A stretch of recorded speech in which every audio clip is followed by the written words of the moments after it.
Nervous? What do you mean nervous? Come on, bud.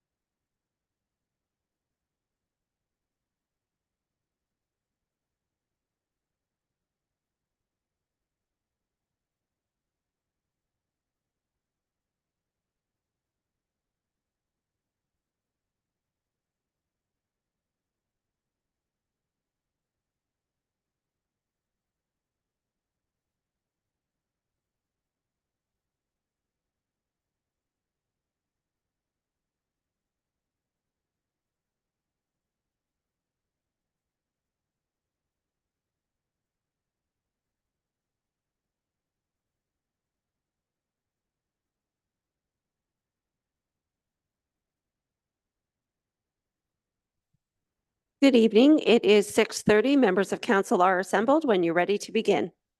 Okay, thank you very much, Don. Good evening, everybody. I'd like to call to order this regular council meeting of the Council of the Town of Saugeen Shores for August 26, 2024. Welcome everybody who's joining us in the chambers this evening, everyone watching by the live stream, and everyone or all members of the committee. We're glad everybody's with us. Second item on the agenda is the land acknowledgement, and the Vice Deputy Mayor has that. Yes, thank you, Mr. Mayor. We acknowledge that we are meeting on the traditional lands and treaty territory of the Saugeen Ojibwe Nation, which consists of the Chippewas of Saugeen and the Chippewas of Nawash unceded First Nation. We understand this land holds immense significance to the people of Saugeen Ojibwe Nation. We appreciate those who live and work alongside us today and who continue the traditions of their ancestors as stewards of the land we are privileged to inhabit. We thank them for the contributions they have made in both caring for the land and shaping this community.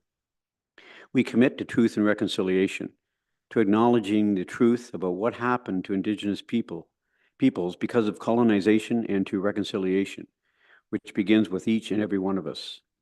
As a local government and public organization, we are dedicated to learning about Indigenous culture, to fostering a better relationship with First Nations and their people, and we commit ourselves to actions that move us forward on a path to healing along with the Saugeen Ojibwe Nation. Okay, thank you very much. So we have next on the agenda, disclosure of pecuniary interest. Ask any member if you have one of those you'd like to declare at this time.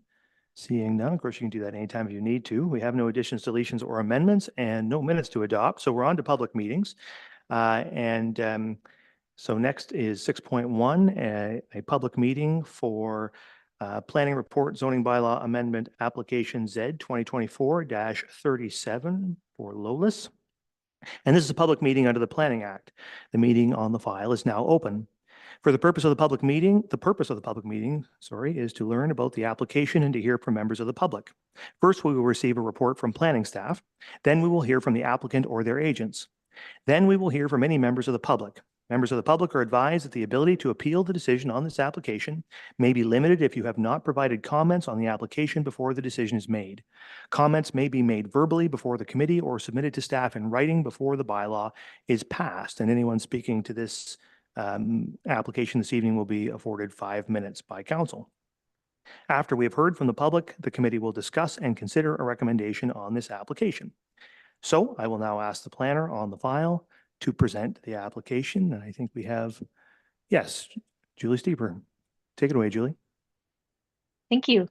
The purpose of the application this evening is to sever 3 vacant residential lots from a 78-hectare agricultural parcel.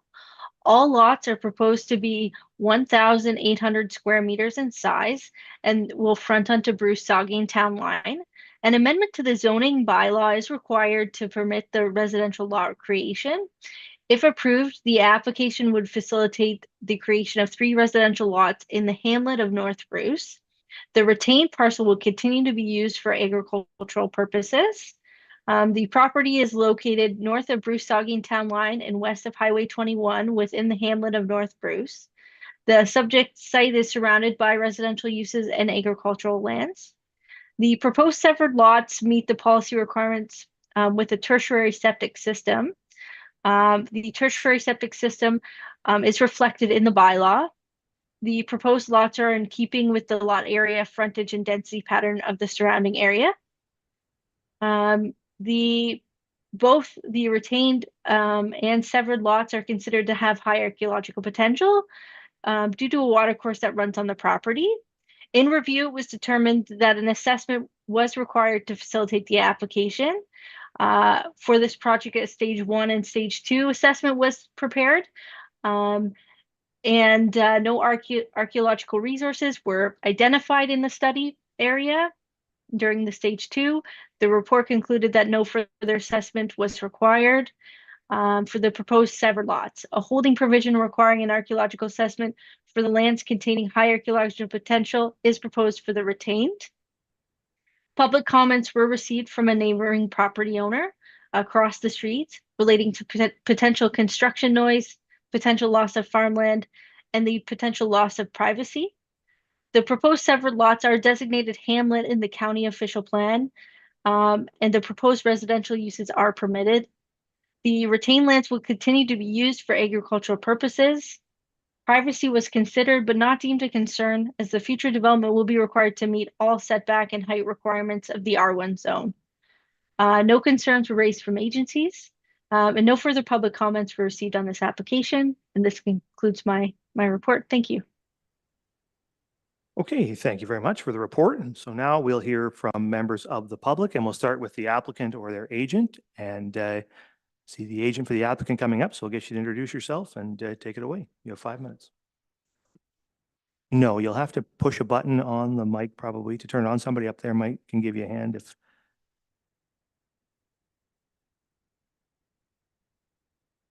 Hi, my name is Ron Davidson. I'm a planning. Yeah, get it closer, get it help. We have it quite low there. Sorry. Sorry I about thought I was shorter. Couple more years. I hit 60 next year. Again, my name is Ron.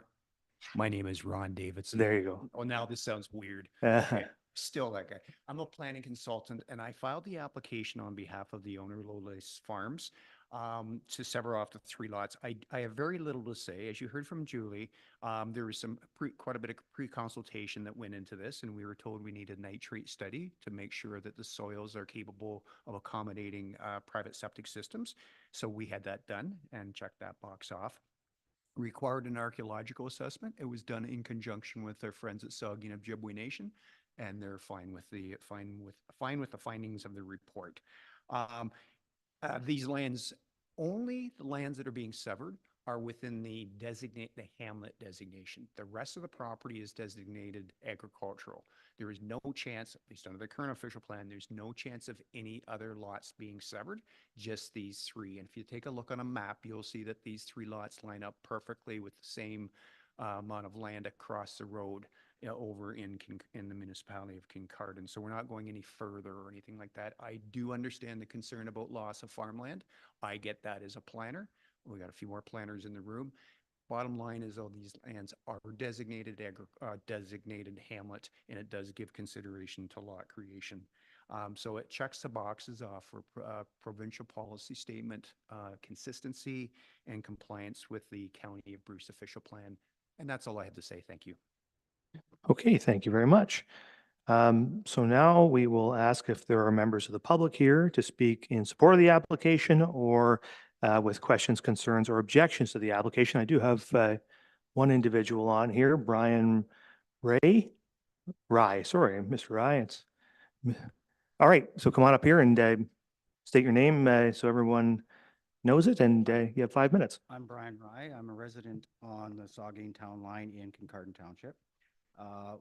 We're not opposed to the development of the property, but we would like to see something put forward for a speed limit change on that road. We're adding another 3 homes to that road.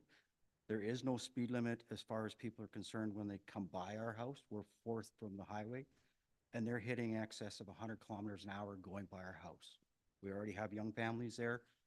We would like to see the same thing happen that happens in Burgoyne for a speed limit slowdown. Same thing that happened in Underwood, a speed limit slowdown to go through, right? So it's just that if we're adding 3 more families, we don't need to see somebody get hit. Is right now the families are scared to ride their pedal bikes on the road because people are going by way too fast.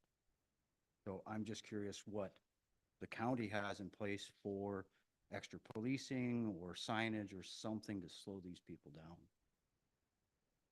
Like when we add construction vehicles and traffic from Bruce Power, it gets pretty hairy on our road. Trying to get in and out sometimes is impossible. Getting onto the highway is another thing altogether. You don't do it at 8 o'clock in the morning because traffic is just way too heavy. And if something happens on the highway, they divert it down our road as a detour. So I would like something in place. If you got that plan or something, is there anything in place for that kind of thing? What we can do, Mr. Ives, if that's the end of your comment, I can get you answers to that question, but we'll let you complete your that's statement. And okay, so what we'll do is we can ask the planner maybe to speak to any considerations that have been given to the speed of the road. I did not receive any comments from our transportation department on this application. I don't necessarily have any further comment in relation to the speed of the road. I'm not aware of any planned proposals or changes in regards to the speed of the road. Okay, thank you. All right, are there other members of the public who wish to speak in support of this application or with questions, concerns, objections? Is there anybody online? I'll ask the clerk. No, sir. I'll ask, are there any written submissions that were not already discussed in the planning report, presentation, or oral submissions? Nothing has been received for this application, no. Okay, so just one more time before concluding the public meeting, then I'll ask, is there anybody else who wishes to speak to this application? Not seeing or hearing anybody, so I will then ask if any committee members have final questions on the application before we close the public meeting and discuss the application. Why don't we'll work our way down. We got everybody. Start with Councillor Halpin. Thank you, Mayor, and through you. This question was basically answered in the presentation, but I told a member of the public that I would ask this question. Their question is, why are we allowing this particular farmland to be made into residential lots when we generally do not allow farm land to be turned into lots? Thank you.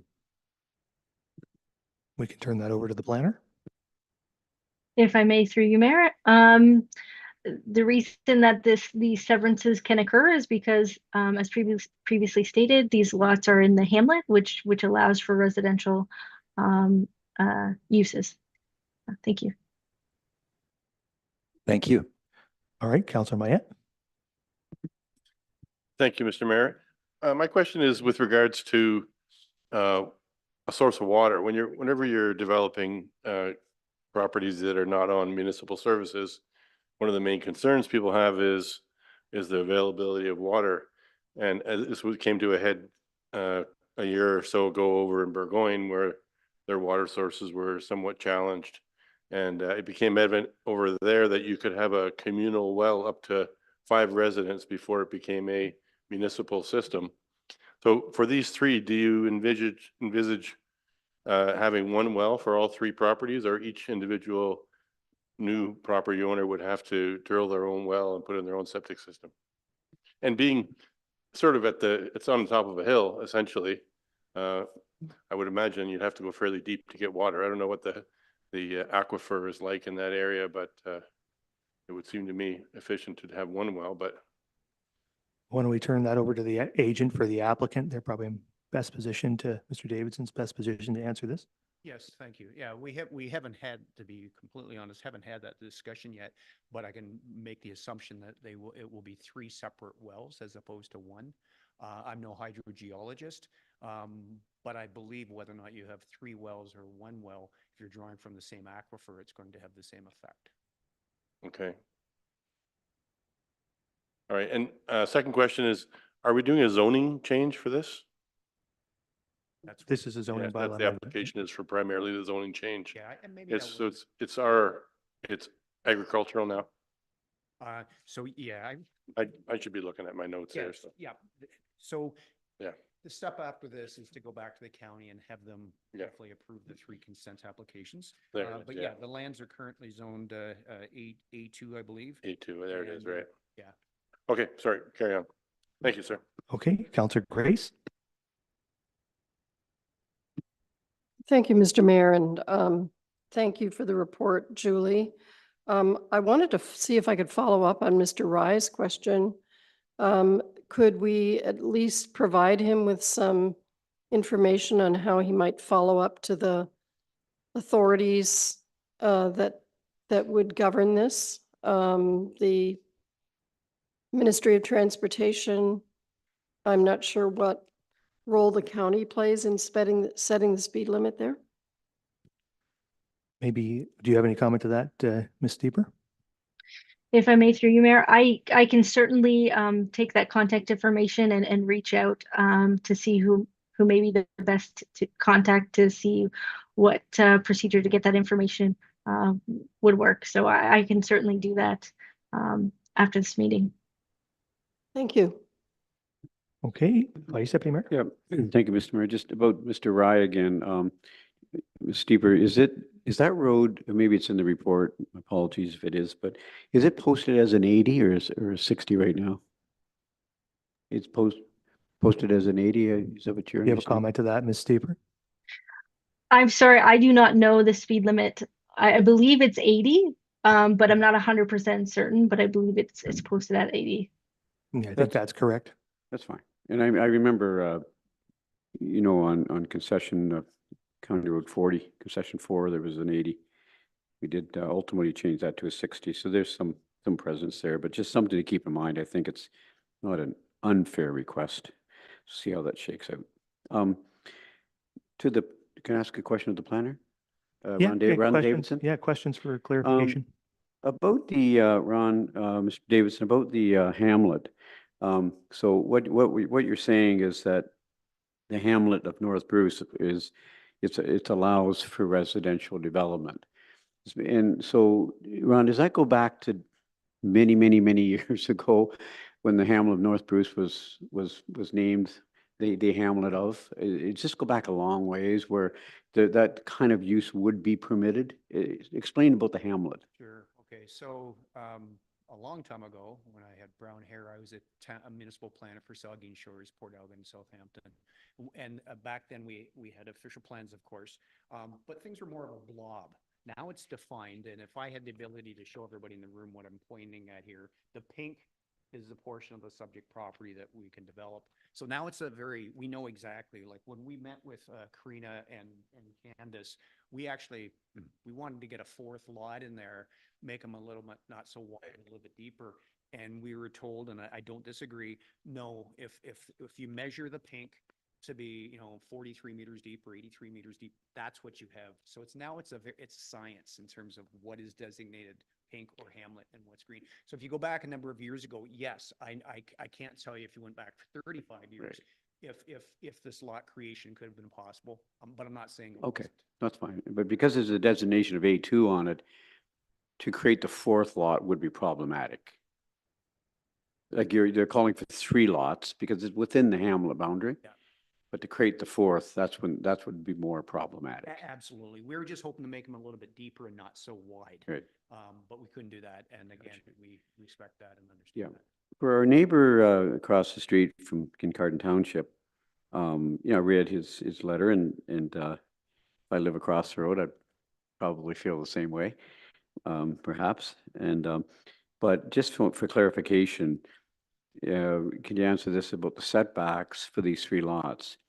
Would they be comparable to or in keeping with the look, the flavor of the neighborhood, like those lots across the road? Would they be similar, do you know, Ron, would there be similar setbacks to where those houses would be eventually located?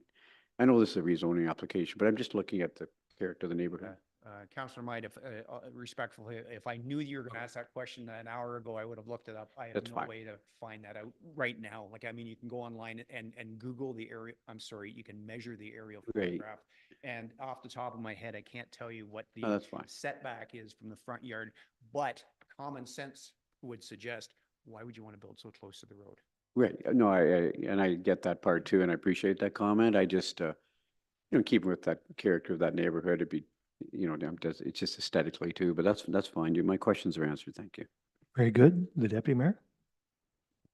Thank you. And through you, a couple of questions, just for clarification. The drawing that we received has an interesting little exclusion. It's kind of a jut further down. Is there an explanation that just is very simplistic about that? Is that a previously severed lot, or is that some kind of easement for some other purpose? I'm talking about the, the little sliver that's further down. Is that a lot of record, or is that some other purpose that's showing as not part of the retained lot? I have another Yeah. question. Ask the planner.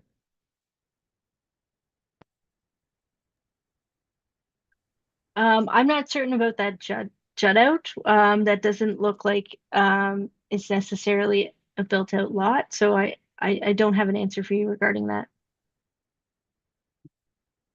Deputy Mayor. Sorry, the Director of Development Services. Through you, Mayor, it might help if we're talking about the dashed red line. Is that, yeah, I think that's delineating the retained subject lands.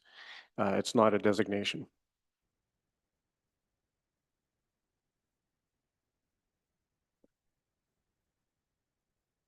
The Deputy Mayor. Thank you. Okay, then two other questions. I know that the report indicates that the intention is to build single-family buildings or residences on these lots, and the zoning being suggested is R1-2. And they're totally on private services. I appreciated the question earlier about water. I had a question about that too. I just wanted to ask, I know the intention is indicated in the report, but what could be built on a lot in this area that's zoned R1-2? What is possible there? The planner.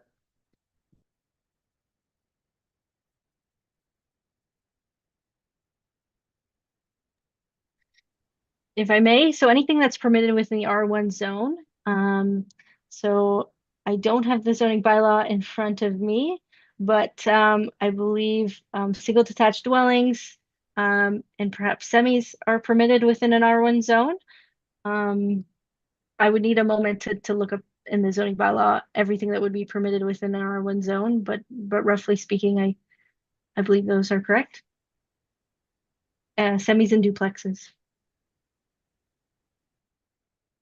Thank you. And has a question, and I realize it wasn't included in this, but I would assume because of the creation of new lots, there is potential for some parkland dedication funds to come in. I just, I guess this is more of a comment, my apologies, but as North Bruce and Burgoyne grow a little bit, we need to start to think about actual parks in these locations. I know it's not part of this, but 3 new lots must generate some funds towards that. Thank you. Okay. Are there, Councillor Stack? Hey, sorry, so are the proposed lands for severing, are they used as farmland right now? Like, is there, I don't know who can answer that, but are they being actively farmed? We can maybe we'll turn that over to the agent for the applicant. They have been used for cash cropping. Okay, so just for clarity, so because I think it's worth noting that yes, they're in the hamlet, but they are actively farmed. So when we're putting that commentary in the public, it's still being, while it's designated in the hamlet, it's still an active farm. Those lands are still being actively farmed. And I dispute. Okay, thanks. Okay, thank you. Are there any further questions for clarification from members before I close the public meeting? I don't see any, so I will now declare the public meeting to be closed.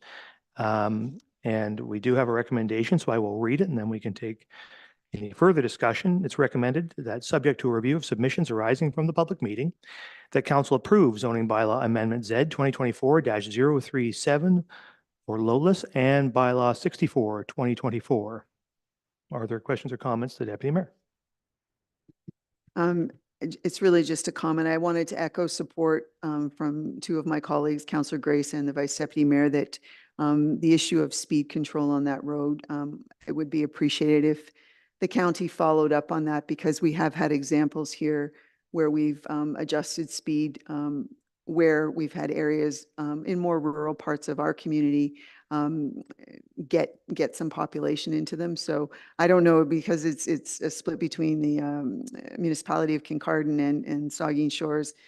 and I believe it's a county road. I don't know who has jurisdiction, but I would just like to support that. The resident who asked about that, I would appreciate some follow-up on that. Thank you.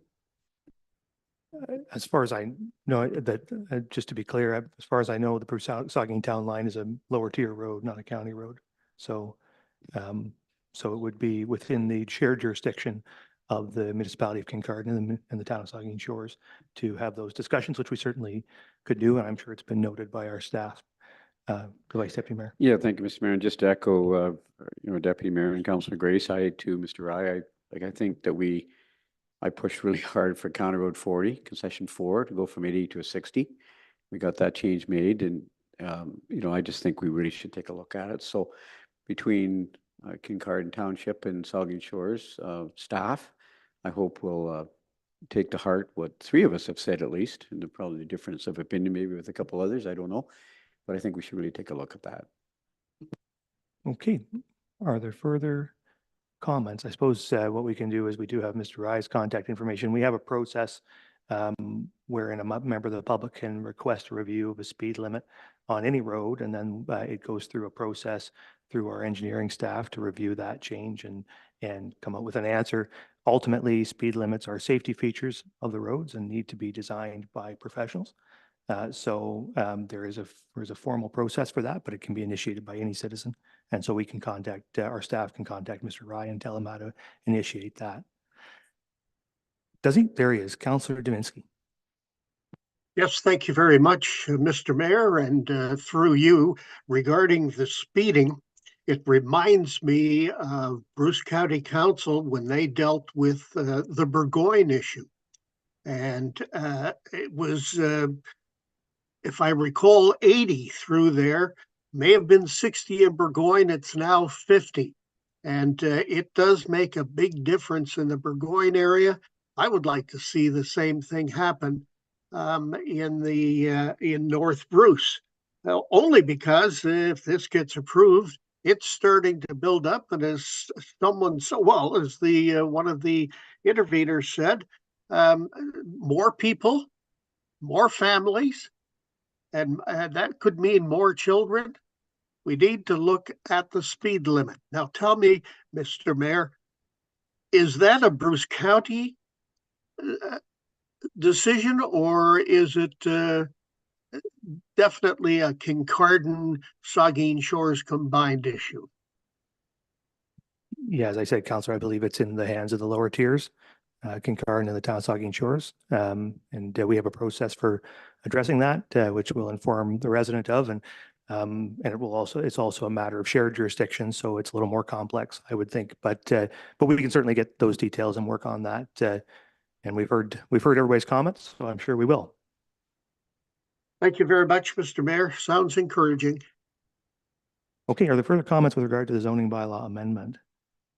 I just comment that it's nice to see the area that has been designated as part of the hamlet built out. I think this is all those areas, the more housing you can build in various areas, and these hamlets, building them out to the extent to which they have been designated is a good thing. It's some good housing, and those are great communities, and having them, seeing them grow, quite frankly, is a nice thing. The fact that folks want to live there and be part of that community. It's always going to be a small community, a really quaint community, and this isn't going to change that. But it's nice to see folks want to live there, and it makes it a vibrant place and a place where folks want to be. So I think it's just a great development, and just want to say thanks to the applicant, and certainly has my support.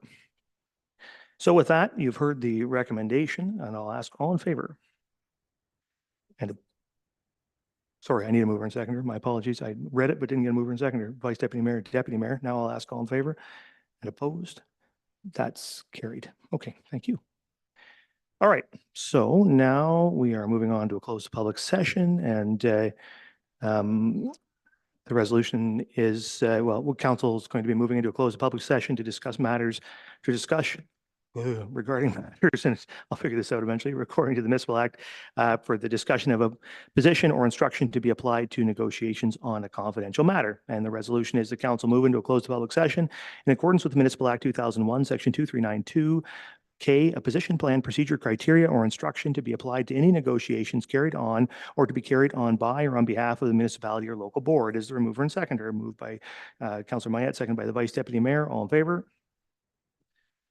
That is carried. All right, council will now move into a closed public session.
I guess.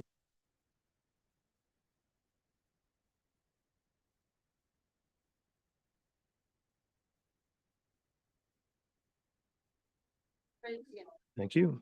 Okay, everybody. So council is going to arise from from closed session, pardon me. And I have a resolution that council arise from closed to public session and resume the regular council meeting as a mover and seconder, moved by Grace, seconded by Stack. All in favor? That's carried. And I will report that council gave direction on a position or instruction to be applied to negotiations on a confidential matter. Okay, so now we are on to, yeah, sorry, the deputy mayor. Just a question of process. There's a few members of the public here. I just, if there was specific interest in the Woodlands Phase 3 subdivision agreement, going ahead of the other perhaps larger, I shouldn't surmise that. I didn't know if that was, a Yeah, potential thing. I don't know who the people are, who are in the chambers are, what items they're most interested in. Well, I see a guy here whose last name is Snyder, so I assume he's interested in the Snyder one. So we could do that if you like. We can move Well, it up. just to shift the order to Yeah. enable, Sure, we can move 10.3 the up. whole agenda is great, but Yeah. just. Okay, well, we can do that. All right, so why don't we do that then? So we'll move on now to reports of municipal officers and committees, and we will start with 10.3, which is the Woodlands Phase 3 subdivision agreement, and we'll turn that over to Candace Ham.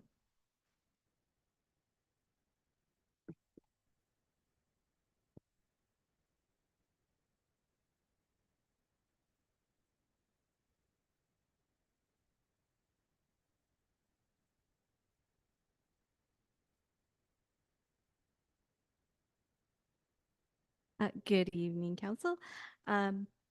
This is a draft plan of subdivision. The Woodlands draft plan was considered by the town and approved by the county in 2021, and minor revisions were approved by the county just this July. The developer is prepared to enter into a subdivision agreement for Phase 3 of this subdivision to develop 15 single detached dwelling lots fronting onto Acton Drive in Port Elgin. The subdivision is in keeping with the draft plan conditions that are in effect. Parkland dedication for the entire subdivision was provided to the town during the first phase of this development. There are some special conditions in the agreement, including provisions for 5 additional dwelling units within the 15 lots. And this is similar to conditions that have been included in other agreements within the town. There's also provision for the transfer of lands to the town and the abutting landowners following a part lot control exemption process for Block 18, and that will be presented to council at the appropriate time. That concludes my report. Okay, thank you. So there is a recommendation that council adopt bylaw 68/2024 to enter into a subdivision agreement with Snyder Development Corporation Incorporated for Phase 3 of the Woodlands Plan of Subdivision. Is there a mover and seconder? Moved by the Deputy Mayor, second by Councilor Grace. Discussion. The Deputy Mayor. Thank you. I generally support what's before us. I just wanted to ask a question, and my apologies, Candace, for not presenting it to you in advance. In the drawings that we received, this takes development further along Acton, and a future phase would eventually extend Acton all the way out to the 10th concession. It always concerns me when we're developing something and there's only one way in and one way out. So, certainly I have an interest in any potential timeline expectation for that extension all the way out to the 10th concession, or a potential connection to Cutter Road, which doesn't come down quite this far. There's also an unopened road allowance on the map. I just, in the interest of orderly development in this area, do we have any sense of when there will be an opportunity for additional access to this area, which in my mind is a safety concern long-term? Do you have any timelines on when the roads potentially will be built out or connect with concession 10? Candace? Through you, Mayor Charbonneau. I don't have the phasing plan from the developer for when they intend to start the next phase of the development. Right now, they're focused on getting this phase final approved so they can start building these homes. So presumably, once this build out is done, they would then proceed to the next phase. And we have no issue, sorry, through you, there's no concern about for fire situations. All of that has been taken care of in terms of commenting. Through you, Mayor Charbonneau. If there were concerns with the phasing of a development, that would have been discussed at the approval stage in 2021. Councillor Halpin? Thank you, Mayor, and through you. I had kind of the same thing. We have the Shore Road, and then there is a utility line going through there, correct? And then we have Acton. And I kind of wondered why. Okay, first question is, will they be developing the other side of Acton? Is that in the planned development area of Saugeen Shores? Candace? Through you, Mayor Charbonneau. I would need to do some research and follow up with you to see if there is something planned for that area. I don't have that available to me at this moment. Sorry, could you just be clear where you're, just repeat that question? Okay, yes, through you, Mayor. So will there be developing land on the east side of Acton? We'll go to the CAO. Thank you. Through you, Mr. Mayor. I'm just going from memory with the approval in 2021, but if you'll look at the location map that's attached to your report, you'll see that there's lots on the east side of Acton Drive as it reaches concession 10. The part where you're seeing this phase does not have that because that's part of the protected wood lots that were acquired through the plan of subdivision.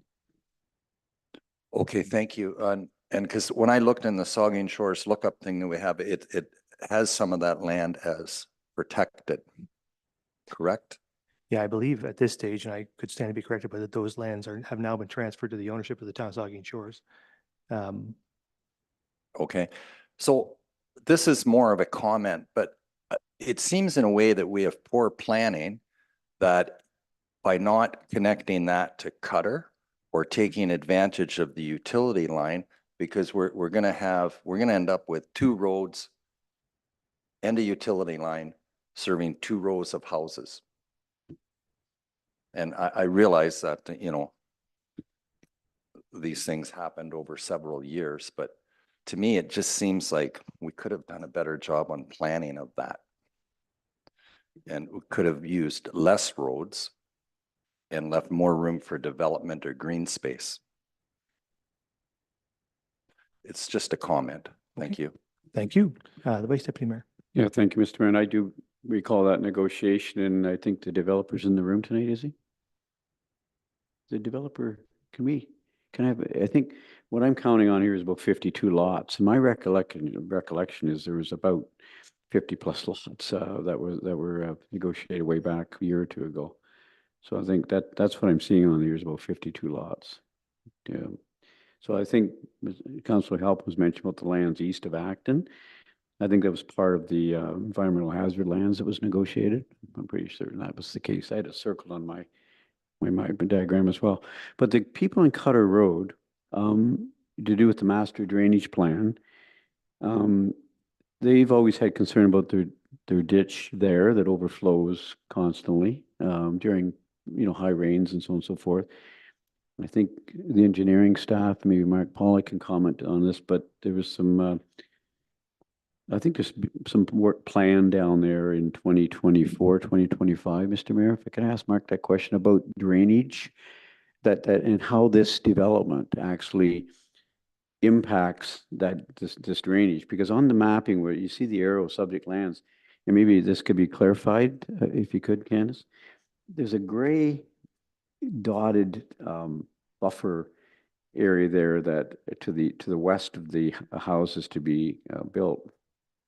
Is that berming? Am I looking at berming there to do with the drainage issues we've had on Hilly Lane and on Cutter Road? Because I understood this development maybe would help fix that drainage problem. Am I on the right track here? What is that gray part on the map? Through you, Mayor Charbonneau. If you look at the proposed layout, which is the next diagram in my report, you'll actually see that that's an unopened road allowance of Huron Drive. That's nothing to do with berming at all for water runoff for Hilly Lane or Cutter. That's not going to impact that at all.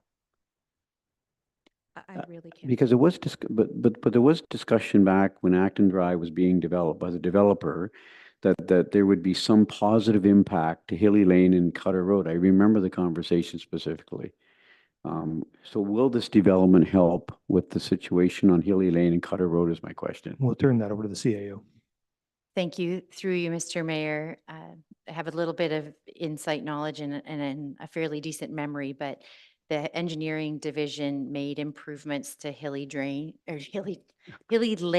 to drain, improve the drainage in from behind there, and that work's already been done and been completed. That's good That was news. the town's responsibility. That's to good do that work, news. yeah. And that's one. And Cutter Road, through you to Mark, I believe there's monies that were put into the budget in 2024, 2025 to help the Cutter Road situation. Can you comment on that? Director of Development Services. Through you, Mr. Mayor, I don't have that, that detail. Can you send it with to me? This evening, but we can provide that. I'd like to have that in writing if I could. Thank you. Okay. Okay, further comments from members on this? Seeing none, now you've heard the resolution. It's been moved and seconded, so I'll ask all in favor. That's carried. Okay. All right, thank you. So now we'll move back up to the beginning, which is 10.1, the planning report on local official plan amendment L 2024-007 and zoning bylaw amendment Z 2024-025. Purpose of the application is to consider amendments to the town of Saugeen Shores official plan and zoning bylaw. And we'll turn it over to our planner, Karina, for the report. Thank you. Through you, Mr. Mayor, just bear with me. I'm just pulling up my report.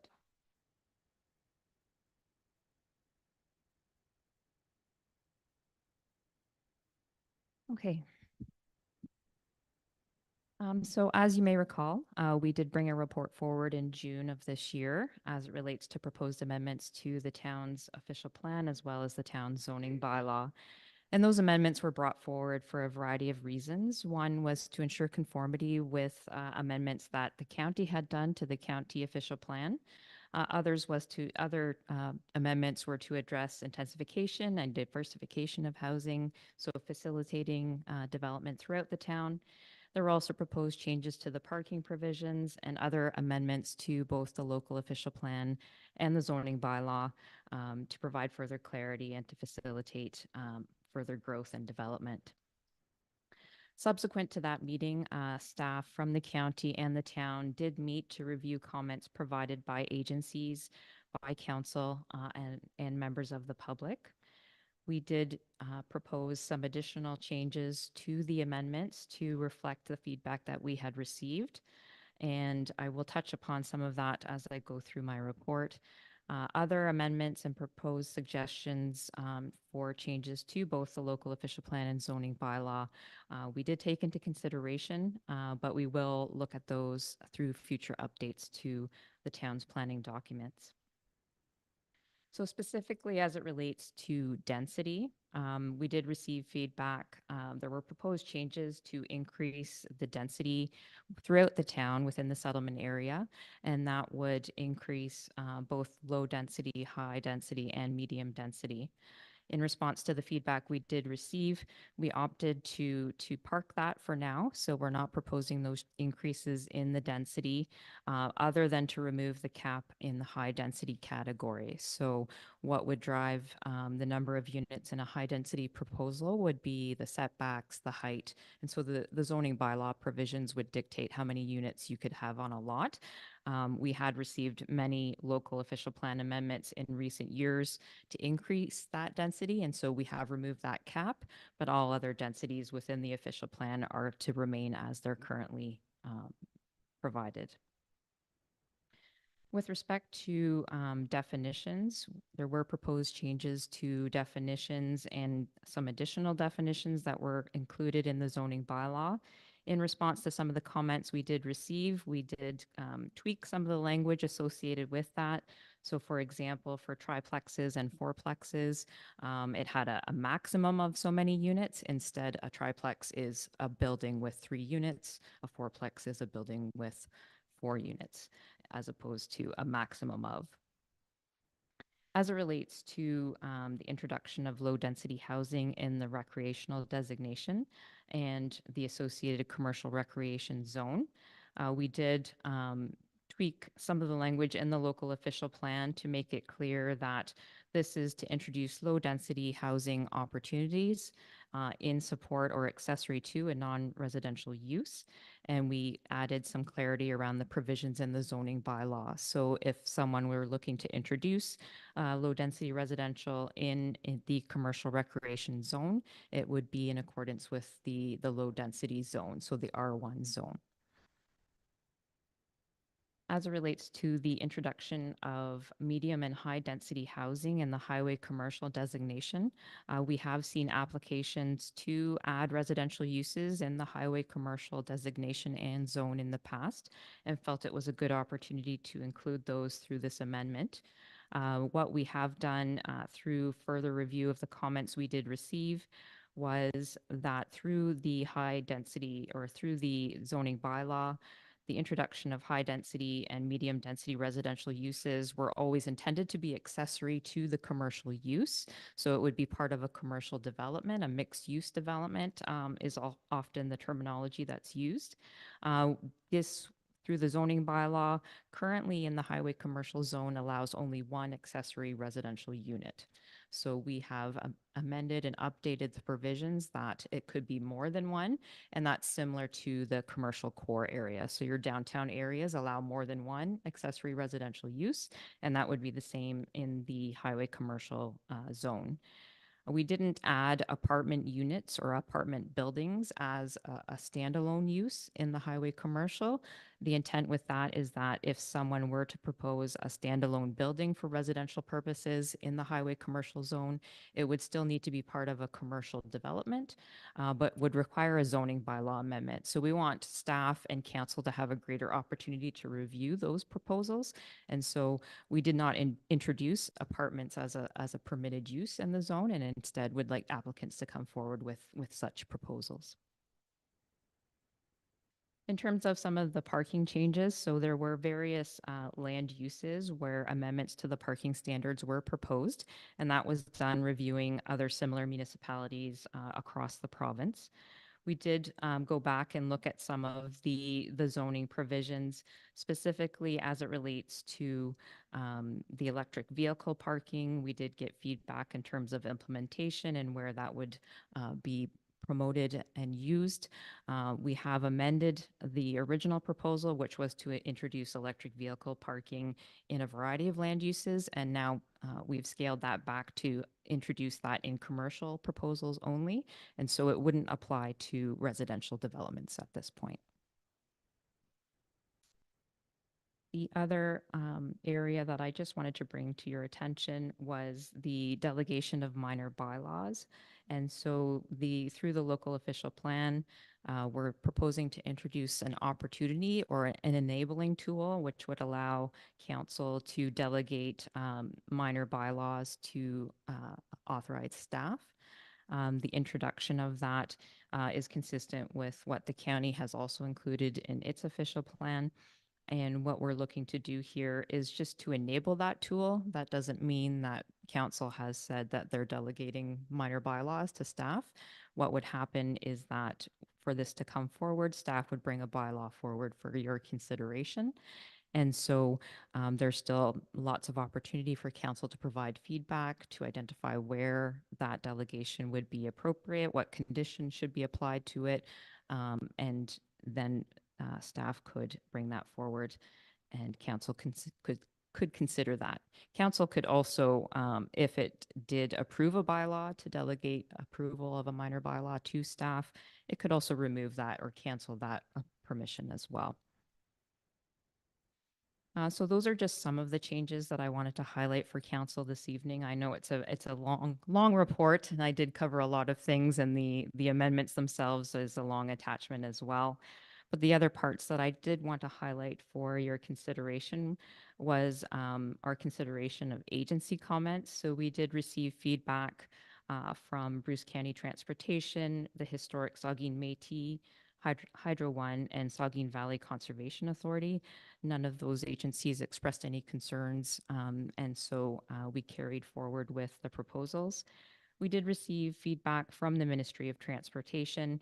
They were highlighting some of their control areas and requirements as it relates to development adjacent to the highway corridor. We have taken those comments into consideration. There were no proposed changes to any of the amendments, and staff will continue to engage MTO on development proposals within their control area as we move forward.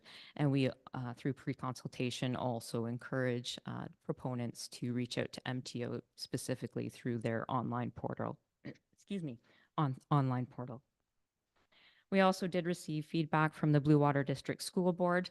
They provided a series of comments as it relates to schools as public service facilities.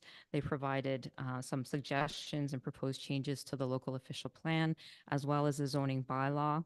Staff felt that a lot of the changes we can consider through future amendments to the official plan and zoning bylaw, and that would be done in consideration of the broader terminology of public service facility and where those would best fit and what amendments would be required to facilitate that.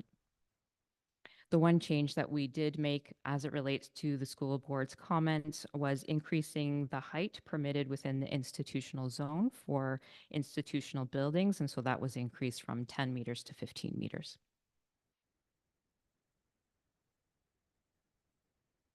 As it relates to comments that we received from the public, so at the time of the public meeting, we had received no comments from the public, but shortly thereafter, we had received comments from local developers as well as consultants for the community.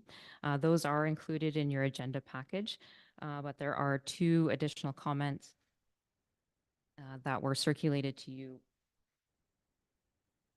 just prior to this meeting. The one was from DASA Properties. They had indicated their support for the introduction of 4 units in the R1 zone and had appreciated changes to the parking standards associated with that as well. The second comment came from MHBC Planning on behalf of their client, Southampton Landing. They had expressed appreciation for some of the changes that had been made based on the comments that they had provided initially to our office. They still have some concerns as it relates to the minimum lot area and frontage requirements in cases of low density zones, so the R1 or R2 zone. They had expressed concerns that the resulting area requirements, if they were to propose triplexes or fourplexes, would result in large lots with large frontages and wouldn't necessarily be satisfactory in terms of their requirements specific to their site, but also more broadly across the town.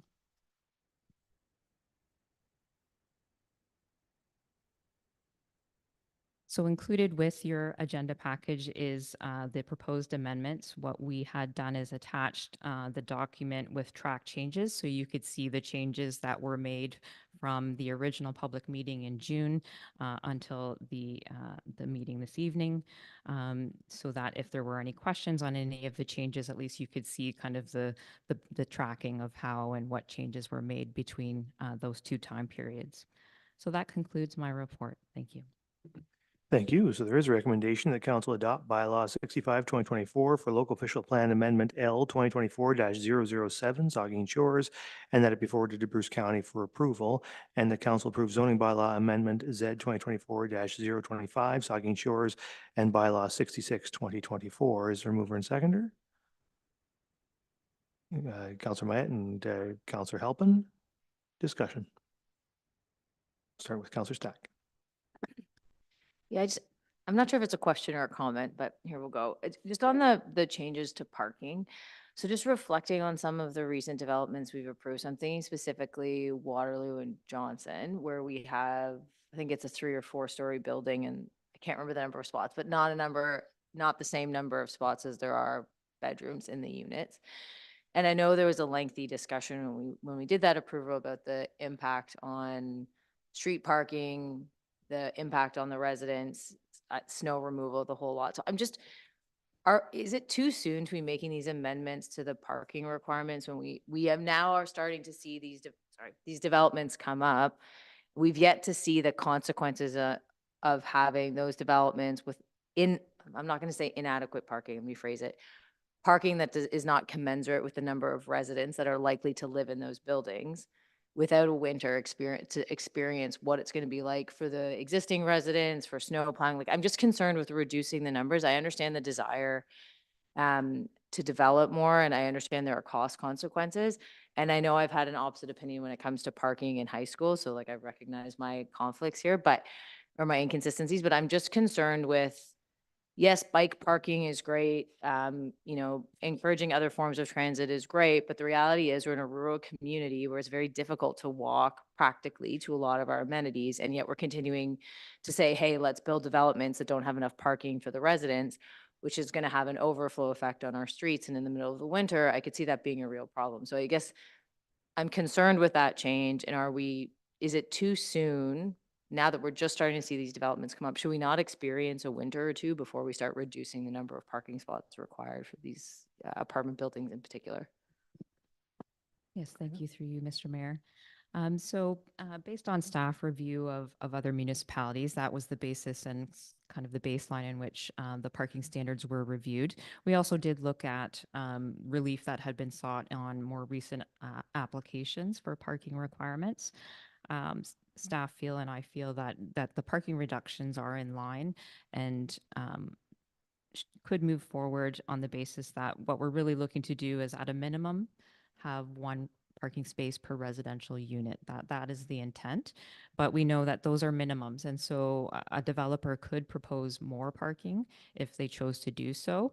And there are still in single family duplexes, townhouses, semi-detached, there is a requirement for 2 parking spaces for those types of units. Unless they have an additional residential unit, then it would be 1 per unit.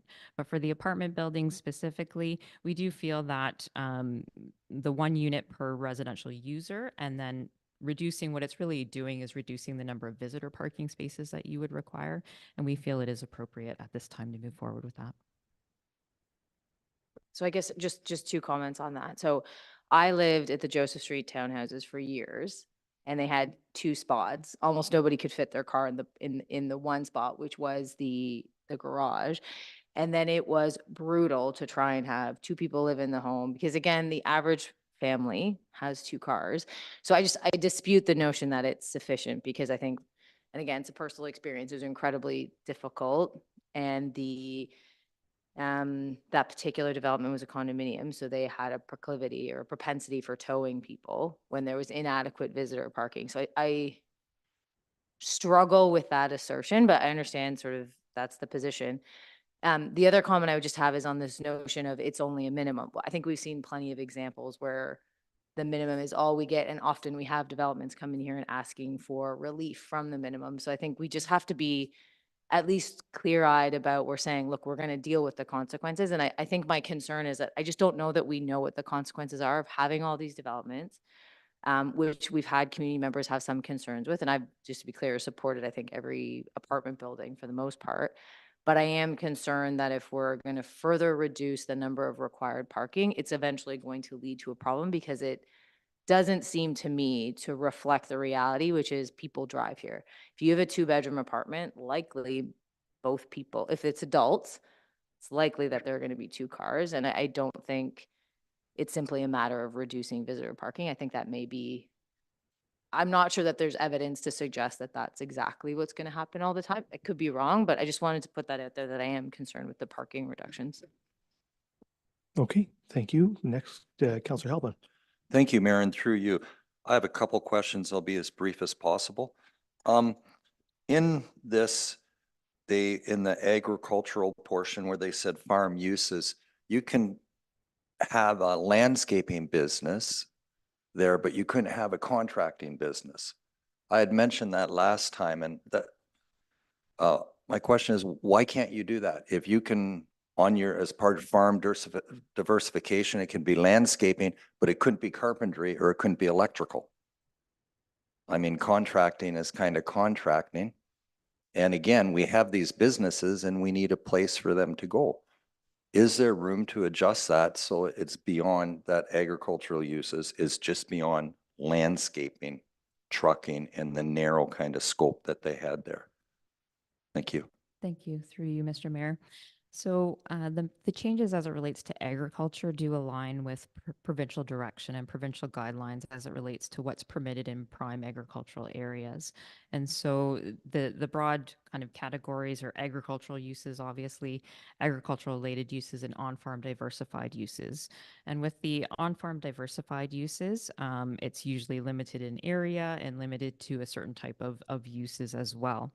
With the introduction of landscaping, that is to be included as an on-farm diversified use and only in limited circumstances. So within what's categorized as a home industry. So there are other categories of uses that could fall within that home industry category, but they would be very limited in scale and scope. And there's typically a defined set of uses that would fall within that category. So we are limited in terms of how much flexibility we have within the prime agricultural areas. And for that reason, we've kind of specified as best we can and aligned with the provincial direction and the county official plan. So in other words, you're saying we can't, like this is dictated to us by the provincial or county plan and we don't have flexibility in that? Would that be correct?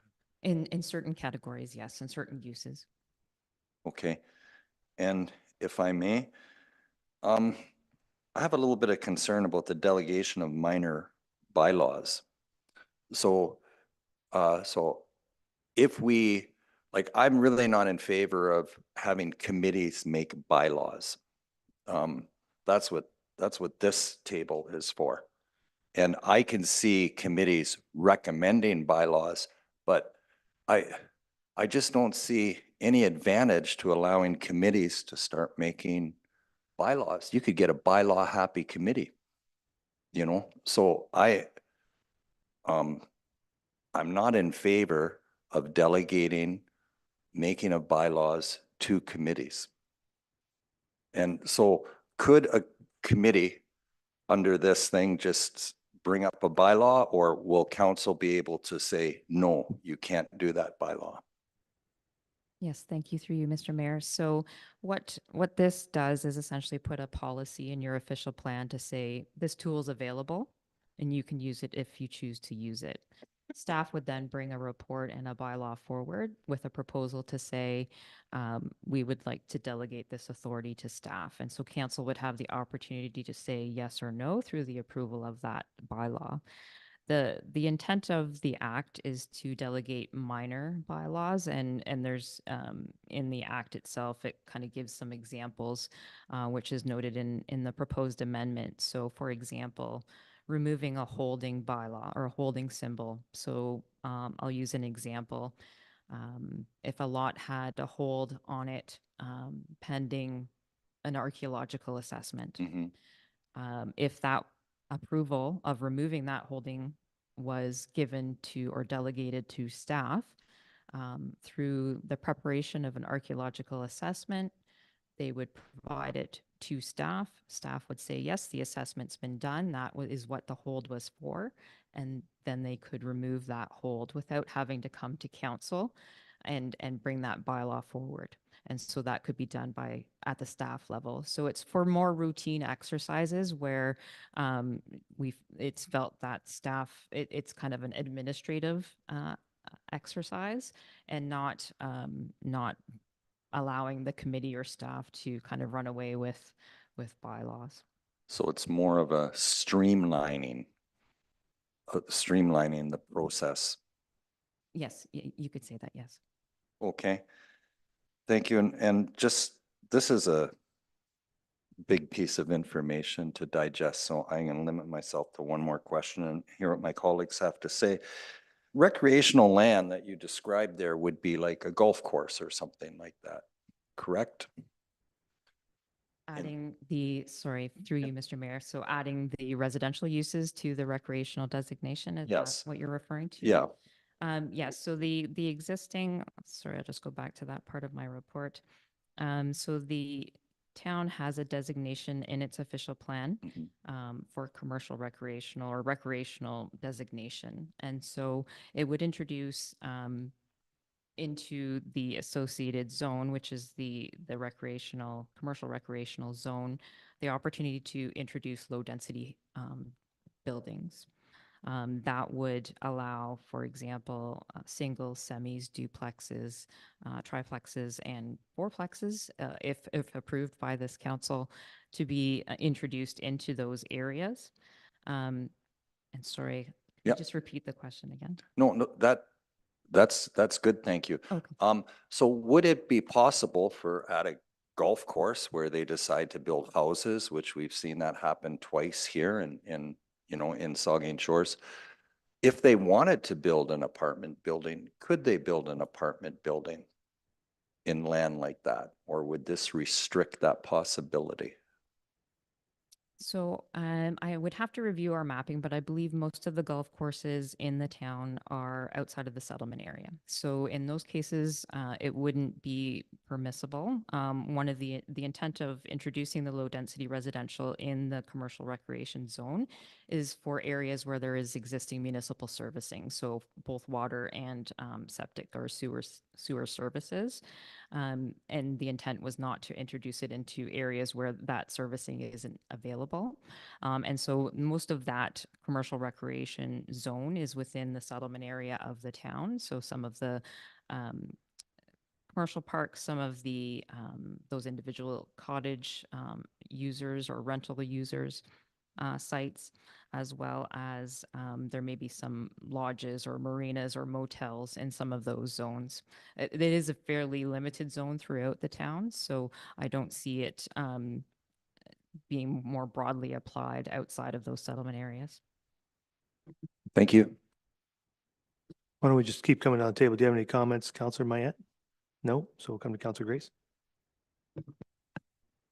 Thank you, Mr. Mayor. So I believe on, I guess it was the 21st or 2nd of last week at AMO, Minister Calandria of the Ministry of Housing and Municipal Affairs announced some changes to the PPS. I tried to look through those and I don't see any that immediately impact this. Is that true from what you know? Yes, thank you through you, Mayor. Based on my preliminary review, I don't see any impacts. There was an anticipation that the proposed changes to the PPS would be coming and what those ultimate changes would be. I haven't done, quite honestly, a deep dive into the PPS changes at this point, but at first blush, I'm not seeing any changes here. So I'm assuming we'll be getting a report in the fairly near future, giving us some information on that. Through you, Mayor, I know at the county level, they are reviewing, upper level staff are reviewing the proposed changes to the PPS. I anticipate a report would be going back to county council. I can't speak for town council. Thank you. Okay, the Vice Deputy Mayor. No comments, Mr. Mayor. I support the amendments. Okay, the Deputy Mayor then. I have quite a few. I'm going to try and limit myself, but I did want to follow up on first with, I support what Councillor Stack said about parking. And, just as a reference point, in the midst of all of this, there's parking associated with B&Bs. Somebody who has a B&B in their house is required to have 2 plus 1 per B&B bed. Potentially, they will have to have more parking than a fourplex, potentially. So, I think there's some something good with what Councillor Stack said about, we've enabled some situations already. We have no idea really how that's going to play out. On-street parking is mentioned in here once. I can't remember, is number 22 on the list, but it said if off-street parking was available, this would be okay. I'm concerned also that we're creating interesting situations where we're forcing people to scramble to find parking that doesn't exist. And I appreciate what you said about you'd reviewed other municipalities. Some of the municipalities mentioned, though, to me, were places that had transit systems and other forms of transportation, and we don't have that here yet. So I have great concerns about parking. Councillor Halpin also brought up about the delegation of authority, and you specifically mentioned staff. When Councillor Halpin brought in committees, so I think both words were in there. One of the other examples, though, that was in the document, and you used one about the holding thing on archaeology stuff, and that makes sense. But there was something there. An example given was a minor situation. One example could be reflecting reflecting minor lot boundaries. What does that mean? Because to me, a lot boundary, is it within the lot, like about setbacks and stuff? Because a lot boundary is pretty definite because it relates to surveys and that kind of thing. But that was given as one of the examples and again, I believe it was reflecting minor lot boundary. Can you speak a little bit about what that potentially would be? Because I have concerns too about the delegation of authority. It makes sense for the example that you gave with the holding status and an archaeology thing, but I'm concerned about some of the other ways that it could be used. So the one example that was used in the document, if you have a further comment, I would appreciate that. And I have more, Mr. Mayor. Thank you. Yes, thank you through you, Mayor. So for the example of the terminology minor administrative amendments, such as those that reflect a minor lot boundary adjustment. So for example, if the county were to approve a lot addition, so there was a lot that wanted to sever off a piece and give it to an adjacent property for whatever reason, it's an encroachment issue or something like that. Maybe the zoning between those two properties doesn't align. So if they give a piece over, that new property, once they consolidate those parcels, might have two different zones on it. And so what that would allow, if that authority were delegated to staff, would be to allow for the zoning to change so that the lot is now all entirely in one zone, as opposed to having dual zoning on the property. Thank you for that. Just further with things that have already been said, Councillor Halpin brought up about residential construction on recreational properties.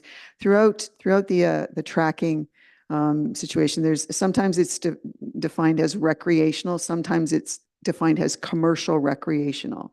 Do we have two different zones, or is it just CR that's in our zoning? Yes, thank you through you, Mayor. Just so for clarification, the recreational designation is the designation in the official plan. So that's kind of the official plan terminology. And then the commercial recreation is specific to the zone. So that is the name of the zone.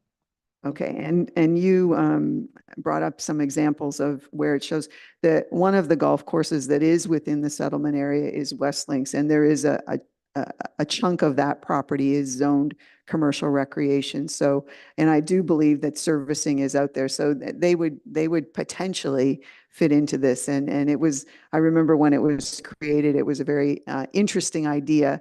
Unfortunately, the idea behind it, which seemed like a really cool, creative thing and a new thing for us, didn't come to fruition. So, potentially this might give them some other opportunities. I'm concerned about this fundamentally because, as Councillor Halpin suggested, it's a big document to digest, and we saw it once before. We're seeing it again. Parts of it, though, relate to improving and enhancing communication with the public, and I think that's missing from this whole process right now, because some of it is housekeeping. I'll give you that, and some of it is putting definitions, I guess, in a little more succinct way. But there's some other substantial things in here that perhaps are being driven by the province. So would be important for the communities to understand that that's where they're coming from in terms of how we have to do business.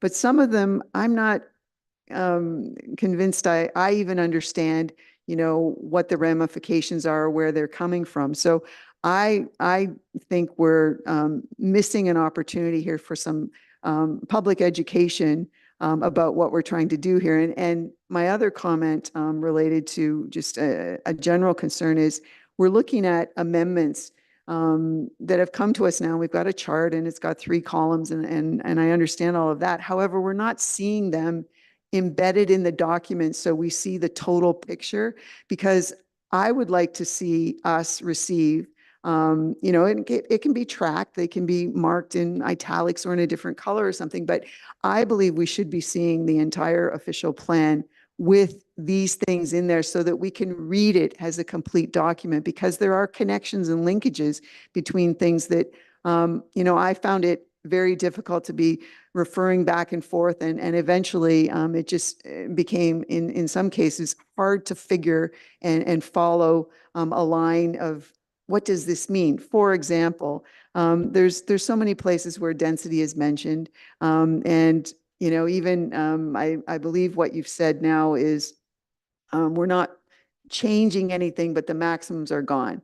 Okay. But then there's a number of places where there's also references to residential changes. And I'm not even sure anymore what R1 means in our community. But what I do have assurance about in my head is that quite a few people, an awful lot of people in our community have invested money and in some cases generations of time on a piece of property that's been zoned R1.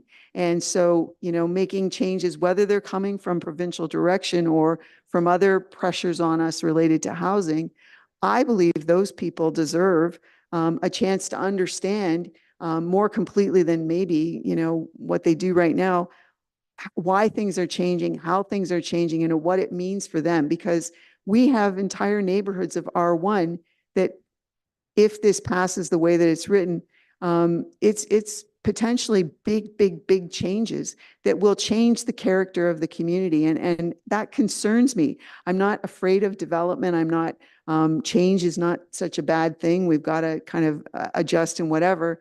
But we have people who have invested significantly in a piece of property with an understanding of, I bought this is what's here, this is how it's zoned, this is what's around it, this is how this all is supposed to play out. And we're potentially really disrupting that. And I feel bad about that. And I think the community deserves to know what our local official plan will look like. But unfortunately, because we don't have a document that has it all sort of strung together, you can't read and see. And we streamlined that official document, that official plan years ago from, I think it was like 160 or so pages when I first started on council, and it's a much slimmer document now. So I don't think it would be too much to ask that council members receive, the public receives these amendments in that document so we can read it as a complete document, because that's what it should be read as in our community. I appreciate the interest in creating a diverse range of housing in the community. Additional residential units are mentioned in a lot. Accessory units are mentioned too. And, you've got one place where there's a little definition, but again, then as I read every now and again, I go, wait a second, is that an additional residential unit or an accessory unit? And it was, to me, sometimes there's still a little confusion about that. And again, that's another thing that the addition of residential in commercial, either highway or commercial core, makes good sense. However, there's an awful lot of change there that we're not seeing it put into the document in a way that I think is the best picture for the community. I'm going to try and find a question here though to ask. Let's see, what can I come up with here?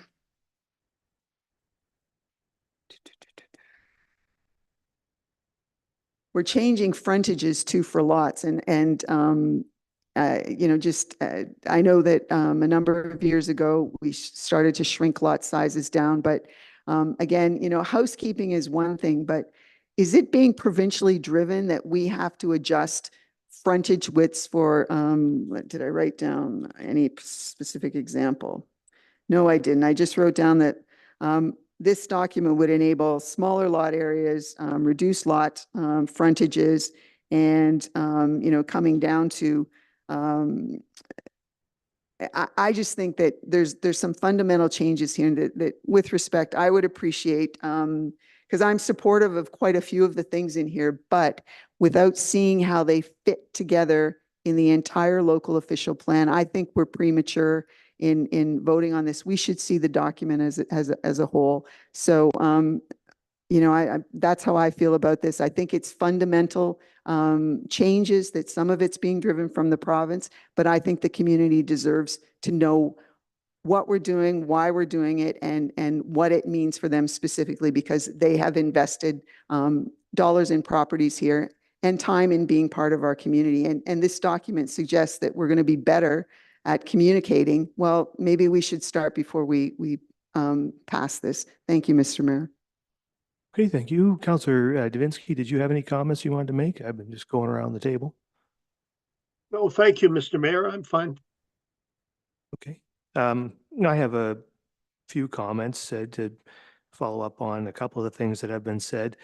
On the delegation of minor bylaws, I oppose the delegation of minor bylaws, of any bylaws.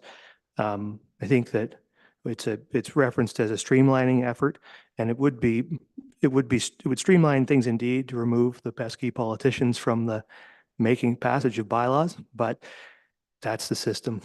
We pass the laws, and we're accountable to the people for all of them. So I think I oppose it at the county level, and I oppose it here too. I don't think we should open the door to the delegation of minor bylaws. I understand that this just opens the door, but you open the door and the next thing we'll get is a recommendation to do it. So, so I would like to see that removed. I don't know, does anybody want to make that motion for me? Councillor Halpin, Councillor Grace, second by Councillor Grace, that the delegation of minor bylaws amendment be deleted from the list. Is there any discussion to that? Seeing none, all in favor? That's opposed? That's carried. On the question of school parking, the parking reductions, and we've had good discussion about the parking reductions, but I really can't get behind the reduction, as I said before, of parking for schools, even for secondary schools. There is a parking crisis at all of the schools, particularly in Port Elgin. And certainly at the secondary school there is, and there's almost certain to be development at that school at some point, probably in the near future, because the school is reaching capacity. I mean, near future from a school standpoint, means sometime in the next half century probably, but it will be redeveloped, and the board will only build to the minimum standard, and they don't have enough parking. It is their park at the high school today. They park on our property at the curling club, right? That they're parked all over municipal property, and so I can't support the reduction of parking for the schools. I think that 8 per classroom is not a big deal, and not to mention high schools need more parking than the elementary schools because students drive to the high school. So that's in addition to parking to drop off and pick up. So I mean, I'd like to see that removed. I don't know if any members of council agree with me on that. Doesn't look. The deputy mayor? Yep, the deputy mayor. I appreciate the use of the expression parking crisis. I think parking is a crisis throughout the community. So if we're willing to entertain not reducing parking at a school, why are we entertaining reducing parking in residential areas? Residential parking is much more longer term and greater hours per day and 7 days a week, and not, just during school hours. So I respectfully would say that maybe the whole parking piece is worthy of a little more fine-tuned approach, because, it is a bit of a parking crisis, and it would be great if we had public transit, but we don't. And, it's people have cars, people have trucks here, people have more than one per residence, and, you know, at some point, we need to address that. So I respect your comment about the schools, but the schools are part-time parking situations 5 days a week in most cases. The rest of the community is 7 days a week, 24 hours a day. So thank you. Yeah. No, thank you. I think from my perspective, it's a separate discussion in that I think the parking for residential comes down to enabling housing. And at some point, we have to make some compromises to enable housing in terms of commercial or institutional uses. However, I think because we can require our commercial institutional developers to build adequate parking for their sites so they park on site and have all their parking on site. So my interest is primarily or exclusively with the schools. And so that's my comment on that, and I'll leave it to members to see what they think about that. The other one, which is a broader, you know, we hear a lot, what we're hearing from everybody now, certainly at other levels of government, is that our regulatory environment is a big part of the problem when in terms of the housing crisis, right? I mean, this is what they're saying. Municipalities are creating too much regulatory burden, however many approvals, you know, you have to do 30 studies to do a subdivision or whatever it is, at a massive expense. And I think there's some truth to that, although those studies exist because the public wants a lot of those regulations in place. So there's that balance. But, you know, we are adding more and more things here that are definitely going to make it difficult. For example, bicycle parking requirements. And you saw that in the letter from Mr. Doyle from Barry's Construction. I mean, he talks about an 83 unit apartment now requiring 31 bike parking spaces, weather protected, right? So he's got to build an apartment building on a lot that we're going to constrain, and he's got to put a pretty good sized shed on that lot. And he's still got open space requirements. We're going to make him plant a whole bunch of trees. He's got all his parking requirements, right? We are regulating it to such an extent that it can't be done, right? We're making it, and like people in New York City bring their bikes into their apartments, hang them on the wall, right? They get fold up bikes. Do we need to put this, you know, I get bikes are important and people like to have bikes, but another way to look at it is if it's so important to the users of apartments to have bike parking, then the people who are building them, the economic incentive will be for them to build the thing. And if the demand isn't there, they won't. We can leave it to the market to make these decisions and to do these things, right? So like I would strike the whole bike parking requirement because we are just piling on regs to make this, you know, they have to juggle so many things, they won't build anything. So, you know, I think on the housing front, we're serious about housing. We got to hack some regs out of this thing. And frankly, it would, I would like to see us give direction back to staff to look over this whole thing and see which other regs they can pull out and how much more they can simplify it and how much deeper they can cut in terms of the restrictions, because there's it's undoubtable, it's undeniable that we're creating problems with this, and this will create more problems. So I think I'm not a big fan of adding regs on housing particularly. You know, I don't mind retaining regulations on commercial institutional uses because probably those users will be more prone to you know, or more subject to other motivations. But I think on housing in particular, since it's what we need so badly, we should be reducing these regulations. So anyway, those are my thoughts. The only question I have is the county now has a draft official plan, which it's hasn't released publicly, but it will in the next couple of weeks. As we think about passing these bylaws, are we confident, Karina, that we're in compliance with the draft bylaw that the county is? Are we going to have to revisit any of these things that we know about to be in compliance with what the county is going to bring down in a couple of weeks? Yes, thank you, Mayor, for the question. So through you, the the two main points of these amendments were to bring them into conformity with the county official plan. So that was specifically relating to the implementation amendment that the county had done, as well as the agricultural amendment. And both of those sections of the county official plan are largely remaining as is in the proposed official plan as well. And that was the intent, is that the county was working ahead as best possible to bring forward changes that weren't reliant on some of the PPS uncertainty at the time. The one item that we did speak about at the public meeting was in relation to the agricultural mapping, and if the town zoning bylaw would need to be reviewed as it relates to what is now considered prime agricultural land versus what may or may not no longer be within that prime agricultural designation. And so what I could foresee with that is that there would potentially be introduction of another zone to reflect a rural zone category, as opposed to having agricultural across the board. So that's where I see the biggest change. I don't see that necessarily impacting the definitions to the existing agricultural zones, and the breakdown as it relates to defining and outlining specifically what is permitted for agricultural related uses and on-farm diversified uses. That largely stays unchanged because it is taken directly from the provincial guidelines. Okay, so I mean, as just a final comment for me, I support, 98% of what's in these changes, a lot of good changes in this. There are a few items that I would like to remove. I'd like to bring resolutions on those things. I don't know if there are no members who wish to do it, then I'll do it myself. And Councillor Mayette.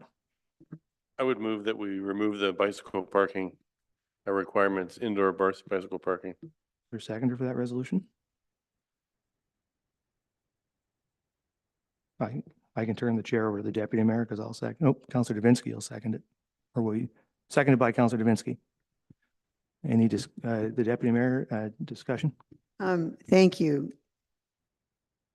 We're being asked to reduce parking for vehicular traffic, and it's being presented as, because we've got all of these active transportation things and encouragement and whatever. And here is an example, and I agree with you somewhat. However, if we think people need to use their bikes more, and, we're talking limiting the safe storage and parking of bikes, because the apartment buildings don't necessarily have garages and that sort of thing. So we're being said, or we're being told, we've got this active transportation route, we want to get people out of cars. And then we have an opportunity here to say, yeah, if you got a bike, we're going to take care of you too. Then it's like, all of a sudden, wait a second, that's an onerous kind of thing. I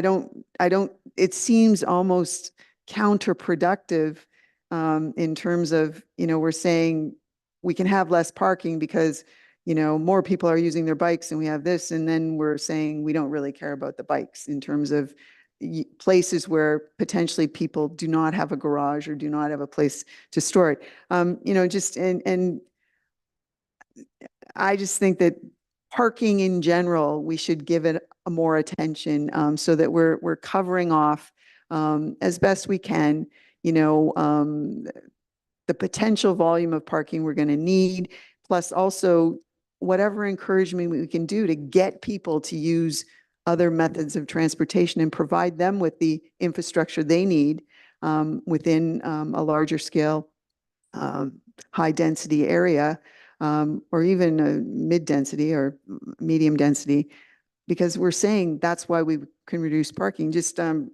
mobile homes have to have 2 parking spaces per unit too in this. A mobile home is intended to be a smaller residential unit, and there's language in here about encouraging potentially more of that kind of development, but yet, they still have to have 2 parking spaces per mobile home. So there's contradictions in terms of encouragement and discouragement, but I find the bicycle one, I would agree with you to a certain extent, but we're saying we can reduce parking because of that growth, but then we're not enabling safety and security that goes along with that. Thank you. So Just to be- I would be voting against the amendment. And that's just to be clear on the process, from a process standpoint here. I'm just trying to solve these issues for myself so I can vote for the whole, so council can resolve this however it gets resolved, and then I don't have to vote against the whole thing. And if other members want to change things, then I would suggest we bring resolutions and we vote them up or down and we move on. I want to get us to a decision-making thing here. So we'll make some decisions on the things that are bothering you. They'll go one way or the other, and then we'll vote on the final thing. Councilor Grace. With regard to the bike parking issue, I want to do what we can to encourage active transportation and the use of bikes. But I guess I'm wondering, and maybe this is a question for staff. When you put this in, the weather protected doesn't necessarily, unless I don't know the ins and outs of how that's, I'm assuming it's got a roof over it, but there's no controlled access. So maybe I'm wrong about that, but if I was in that situation as a bike owner, I don't know whether I would want to leave my bike there unless I knew that it was really secure, other than just me putting a bike lock on it. Because I think those bike locks can be circumvented by a determined thief. And so I too wonder how much people are really going to use those in reality. And are we requiring that these be built if maybe only 50% of the people who own bikes in that apartment building or in that facility are actually going to make use of that weather protected area? Yes, thank you. Through you, Mayor. So the interpretation, and that was a question that we had received from one consultant or developer, was what does weather protected mean? And so the intent there is to allow flexibility. So that could be a parking unit in the building itself, which I had when I was in university. It could be an exterior accessory unit where that bike parking, it's covered, it's secure, and sheltered from the weather.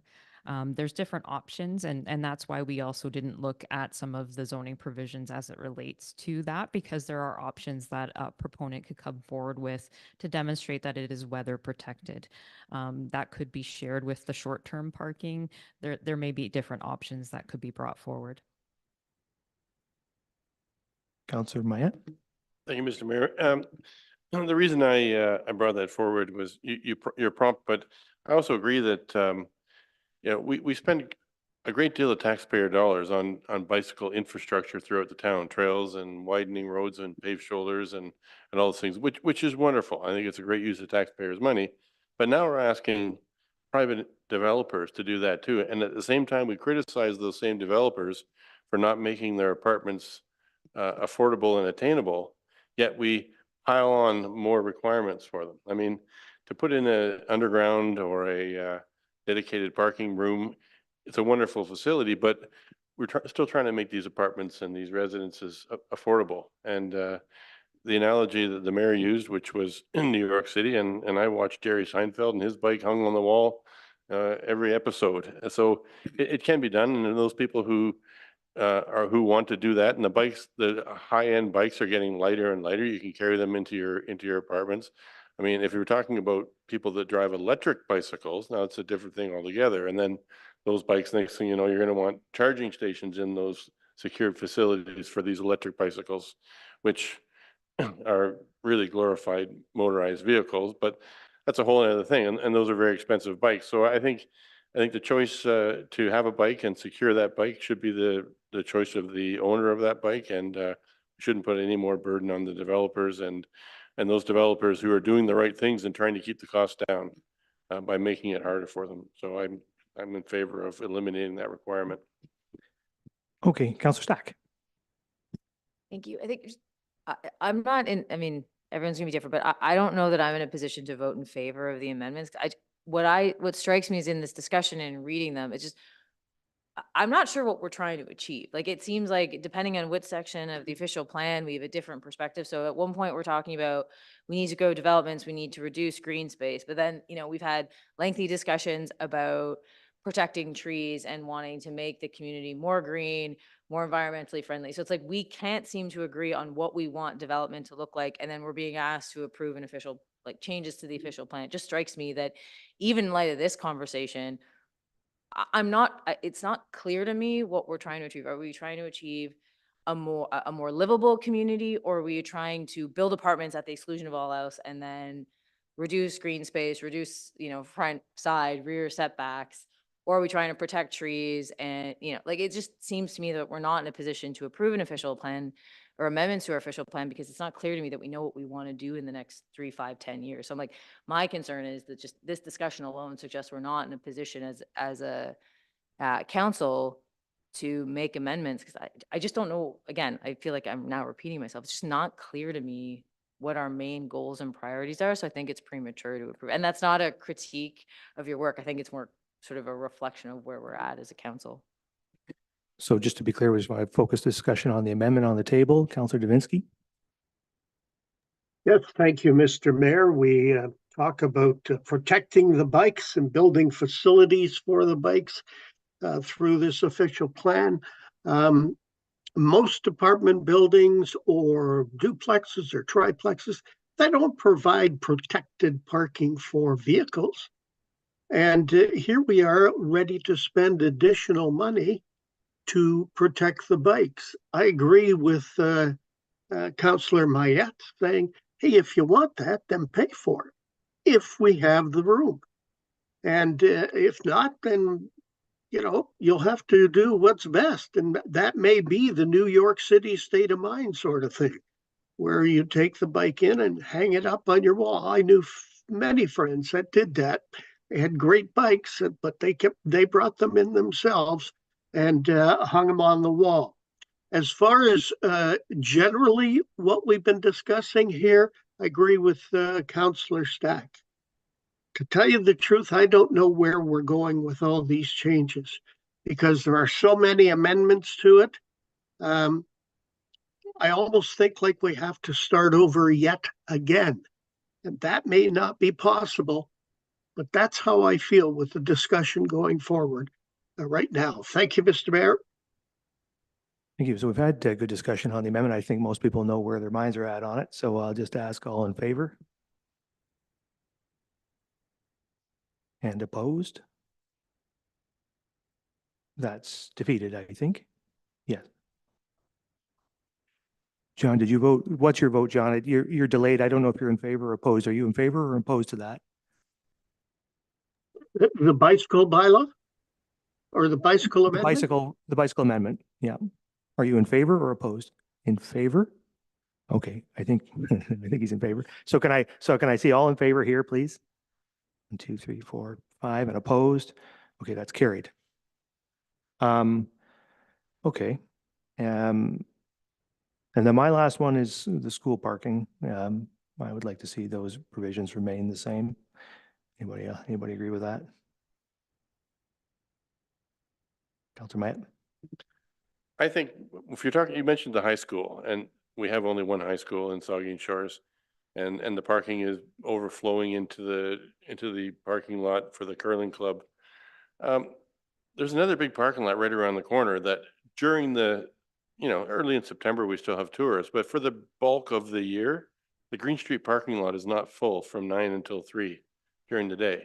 It's only a block and a half away. If people can't find a parking spot at the school itself, if you're driving in from the country, if you're driving from Southampton to go to school, there's nothing saying you can't park at Green Street and walk a block and a half. Lots of kids walk further than that to school. So I think there's, we talked about this when we talked about the parking bylaw back in the spring, I think it was. I think there's plenty of parking. It's just people need to go 1 block in or a block off the main street. And that's a prime example. That's an underutilized parking lot during the regular business hours in the daytime. So I think parking is okay. It's just not maybe right beside the school. So you can hop out and jump in your car right away. Thanks.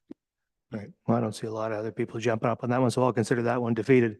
All right. All right. Does anybody else have any other changes they would like to propose to this thing before we vote on the question? The deputy mayor. I've listened to lots of comments, and I will just repeat that there's now a few other members of council have indicated that there's not confusion, but there's an awareness that there's a lot of stuff in here. Would it be, and I would vote for some of it, but not all of it. So in order to make my vote, I would have to vote no on the bigger question today. And I would encourage other council members who feel a little bit concerned about some aspects, maybe not all of it, you should also vote no, but that would defeat it. And I don't think that that's where we want to end up. So how do we get to a point where we can see, given the conversation that's gone on and the votes that have taken place so far, so, you know, there's general agreement from the committee about some things being removed. How do we get a document that is the complete official plan with these amendments in it so that people can read the whole plan? Because it is the vision. And I think if you read the whole document, you would see how it fits together because they're supposed to work together. So there's stuff in the official plan about green space. There's stuff in the official plan about, you know, our interest in affordable housing. However, when you see just isolated items, it's hard to see that come together. And I think how do we get to that point that even at our next planning meeting, I realize that's a month down the road, if we could get what comes before us, not as charts with columns, but has the document, and perhaps the amendments can be tracked in it, but it's without the clutter of all the other information. So when you read it, you would see, oh, this goes with this, and that leads to this. And then green space comes in down here. And it just, I believe that would make more sense to all of us. And at that point, you could agree or disagree to the entire document. But where I'm at right now, I would vote no, because I'm confused too about some things. Thank So you. I'll just put the question to the planner. Is that something that that can be done for council? Yes, so through you, Mayor. So there are three kind of options available to council this evening to approve, refuse, or you can defer. And so then if you do defer it, staff can take the comments back and come back with something that that tries to address all of the comments that we've heard this evening. Okay, so that's an option on the table. We could consider a motion to defer. I see a couple of other hands up. So Councillor Halpin and then Davinsky. Through you, Mayor. I really debated bringing up the motion to defer. This is a big pill to swallow. I know it's our job to read this and understand this, and I know it's the second time it's in front of us. The deputy mayor brings up a good point that I think we run the risk of letting things, I don't want to run the risk of letting things slip through just to have this on schedule and get it done tonight. I think we've had some really constructive talks here and everything like that. And for me, I would be in favor of just deferring this for 1 month, and then we can all come back with all our homework done and really sharp and ready to go. Thank you. Okay, Councillor Davinsky and then the Vice Deputy Mayor. Thank you, Mr. Mayor. I would move that we defer this document for another month. So as Councillor Halpin said, we can study, look at, ask more questions. And I agree with the deputy mayor that we should get the whole package, not just bits and pieces of it, so that it makes sense. So that would be my motion. Okay, so the councillor moves that council defer consideration of this of these amendments until its next planning meeting, and that staff be directed to return with a report that addresses what's been raised here by the members, the amendments that have already been made included, and answering the questions or addressing the issues that have been raised. The Vice Deputy Mayor, is there a second? I need a seconder first. Are you going to second that, the Vice Deputy Mayor? but seconded by the Y- Vice Deputy Mayor, and then Yep, discussion. Absolutely, and I can support that deferral based on all the conversation that's happened. I think there's some good thoughts presented. Before we vote on that though, Mr. Mayor, was there a resolution on the floor, an amendment that you had proposed about the school park and that we didn't deal with? It wasn't moved and seconded. If there was, I didn't get the sense there was any interest, so I dropped the issue. Oh, you did, you dropped it? Unless you want to make the motion. You dropped it. Okay. All right. Okay, good stuff. The Director of Development Services. Thank you, Mr. Mayor. I just wanted to, I guess, manage expectations for the next meeting. If I heard Karina correctly, there's a willingness to bring back I guess, a consolidated version of this that shows the plan, that if all this was approved, it would be in there.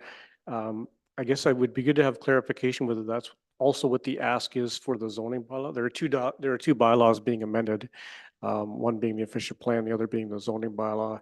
Is the ask that the documents that are brought forward next time are also like a fully consolidated, if you pass this, this was what it would look like bylaw, and if you pass this plan, this is what it will look like. I guess that's one piece of clarification I'm asking for. And then just a caution around expectations is the nature of housekeeping amendments is that they typically make relatively minor changes to a lot of sections.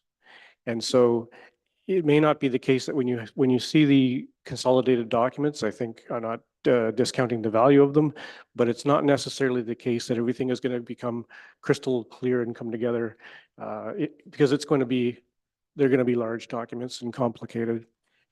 So I think part of the ask also, I think one of the valuable things that staff provided was the table that had the change and the rationale. And I think that would need to be part of the package as well, because I think that rationale that was provided is helpful because the consolidated document is not going to explain why the change is being made. It's just going to show it in context, which does have usefulness. Yep. Those are my thoughts for the benefit of the committee. Thank you. So offer clarity on the first question. I think council would like to have consolidated documents on both of the documents.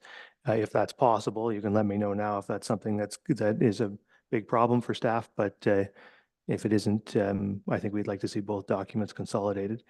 Councillor Grace, did you have a comment? Well, I was going to say that although the instructions were included in the reports, I did find it unwieldy, I guess, to have some of the documents included in the bylaw section and some of the documents included in the report section, the supporting documents. Okay, Just as a way going forward. sure. Sorry, can I just get that repeated just so I can Yeah, capture that? Councillor Grace, you want to repeat that comment? Sure. So, for instance, for the community improvement plan update, there was a report, and then within the report, there was the instruction to see the individual reports that were explaining more detail about the changes or the content, that you had to go to the bylaw section, and then there was the bylaw, and then there were 4 other supporting documents included in that section. And I just think it's easier for me anyway to see all of those supporting documents in the report section as opposed to jumping down into the bylaw section. Yeah, I think the clerks are the ones who organize that, and I think they've heard that input, and maybe there's a way to address that. One more from you, Councillor Halpin. Yes, Mayor, and through you, I would still like to have the amendment tracker. I find that a useful piece of information. So when this comes back, we will still have the amendment tracker, correct? Yes. Yeah. Could we? Thank you very much. It is useful. Mhm. And I just want to acknowledge that, like, I realize for the planners and, you guys have your head wrapped around this, but this is a big pill to swallow. And my worst fear as a counselor is like a year from now, someone come up and say, why did you guys approve that in that plan? And so I'm glad that we can defer this, and I think that it's probably the right thing for this council to do tonight. Thank you. Thank you. Yeah, and just a final comment from me. I think it sounds like a deferral is what is required here, but I do hope we'll make a decision on it finally in a month's time. I know there will be things, you're not going to see a lot of changes, I don't think, in some of these provisions, like the parking provisions and things come back. We haven't directed staff to make any changes, so they're going to come back the way they are here now, apart from the couple of changes we did make. So, I- oh, sorry. Sorry, Mr. Mayor, just Yeah. one point of clarification. Your meeting this month in August was a little bit later in the schedule compared, and September will go back to, I believe it's the third week of September. Right. Given the reporting timelines, I do have a little bit of hesitation about being able to get the report into your review team on time. So if we could perhaps say at a future meeting, we will try very hard to bring it back for September. Okay. But it may be October. Well, I think that's reasonable enough. Okay, fair enough. Then the motion will be changed to reflect that. Anyway, I think whenever it comes back, it will be essentially what is before us here today. And so take that month or two or however long it is to consider these changes and whether you can support them. And if you can't support them, how you would amend this thing to remove it, because we're not going to want a lot of debate next time. I want you to come with the changes you want to make, and we'll consider resolutions and we'll amend the thing and we'll pass it however, in whatever form council wants to pass it in. So let's have that as our direction here, because one thing's for sure, a lot of these amendments are enabling important things that we want to do. Folks are waiting for us to pass these amendments to build things that we want them to build. So we can, another couple months won't kill us, but we need to get these things moved forward so that we can advance important business of the municipality. So, my thoughts. All right, so we have a motion to defer. It's been moved, or pardon me, defer. So it's been moved and seconded. So all in favor? And opposed? That is carried. Okay, so we need to take a 5-minute bio break here. So we're going to do that, and we will reconvene at, we'll wait. We'll make it 10 minutes. We'll reconvene at 9:40.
Okay, we're going to call this meeting back to order here. And we're moving on to item 10.2, which is Community Improvement Plan item. Just going to flip my pages around here. All right, so yeah, we're on to 10.2, Community Improvement Plan update for Saugeen Shores, and we're going to hand that over to the Community Development Officer, Amanda Monahan. She's coming in online. There she is. Hi there, thank you, and through you, Mayor Charbonneau. The purpose of this report is to review the applied changes to the revised community improvement plan that has considered the feedback from the public and council that we received, from the public and council in the July 15th meeting. The report also recommends adoption of the bylaw and plan. I'd like to add that council is being asked to approve the policy document rather than the procedures, which are developed and implemented by town staff. Something similar would be an example would be the purchasing policy. A draft of the CIP was presented to council on July 15th. It was received that revising the draft to have more concentration on affordable housing was needed. The draft CIP has been modified to encourage more affordable housing projects in Saugeen Shores. The changes are highlighted in yellow in the revised plan and include opportunities for affordable housing projects within the CIP programs, along with some examples. As discussed in the July 15th council meeting, the town of Saugeen Shores has an existing CIP and has for some time. It's been in place and covering the settlement area, which includes development charge incentives. These incentives have been used to encourage affordable housing already and can be used at any time to incentivize affordable housing and attainable housing. The revised CIP is an update to the document, expanding the CIP area and adding some additional programs. And I am happy to answer any questions as it relates to the documents associated with this staff report.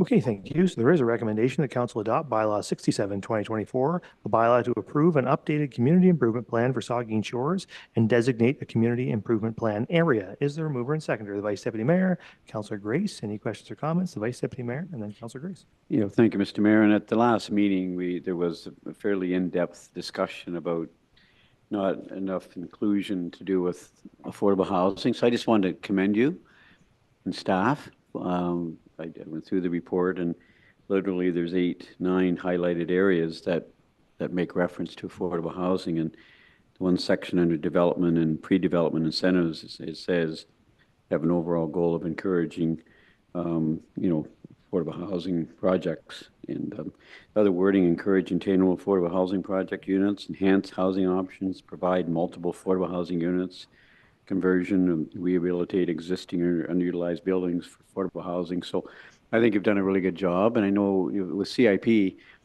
can promote all these ideas as much as you want, but there's not a whole lot of money available with the with the programs. We have to find some funds to do these things, but at least we're drawing attention to the fact that this council is really very serious about creating more affordable housing units. And it's right at the top of the list in a lot of your yellow colored areas, and where there's really no mention of it before, or very little. So I just want to commend you for that. You listened, and I think it sends a message to the community and to the CIP program that we're going to try and encourage more affordable housing projects. So just want to say thank you for that. Thank you for that. Thank you, Councillor Grace, and then the Deputy Mayor. Thank you, Mr. Mayor. Thanks, Amanda, for the updates. I had a question. I couldn't find it anywhere, but I just wondered, what is the total amount within the Spruce the Bruce budget that's allotted for these types of incentives? So the county does have, for Spruce the Bruce, it's about $125,000 for the year. That's split right throughout the county. But Saugeen Shores has, I want to say 15,600, roughly that number offhand, for those 4 new programs that have been added. And that's just for Saugeen Shores. Okay. And my other question is, so per application, what is the max in dollars per application? Yes, that varies depending on the project. So specifically with Spruce the Bruce, for example, a community art project will have 50% up to $10,000, but a business signage program will be 50% up to $1,000. So depending on the application, the program, that total will vary. And there's lots of clear eligibility and ineligibility criteria there.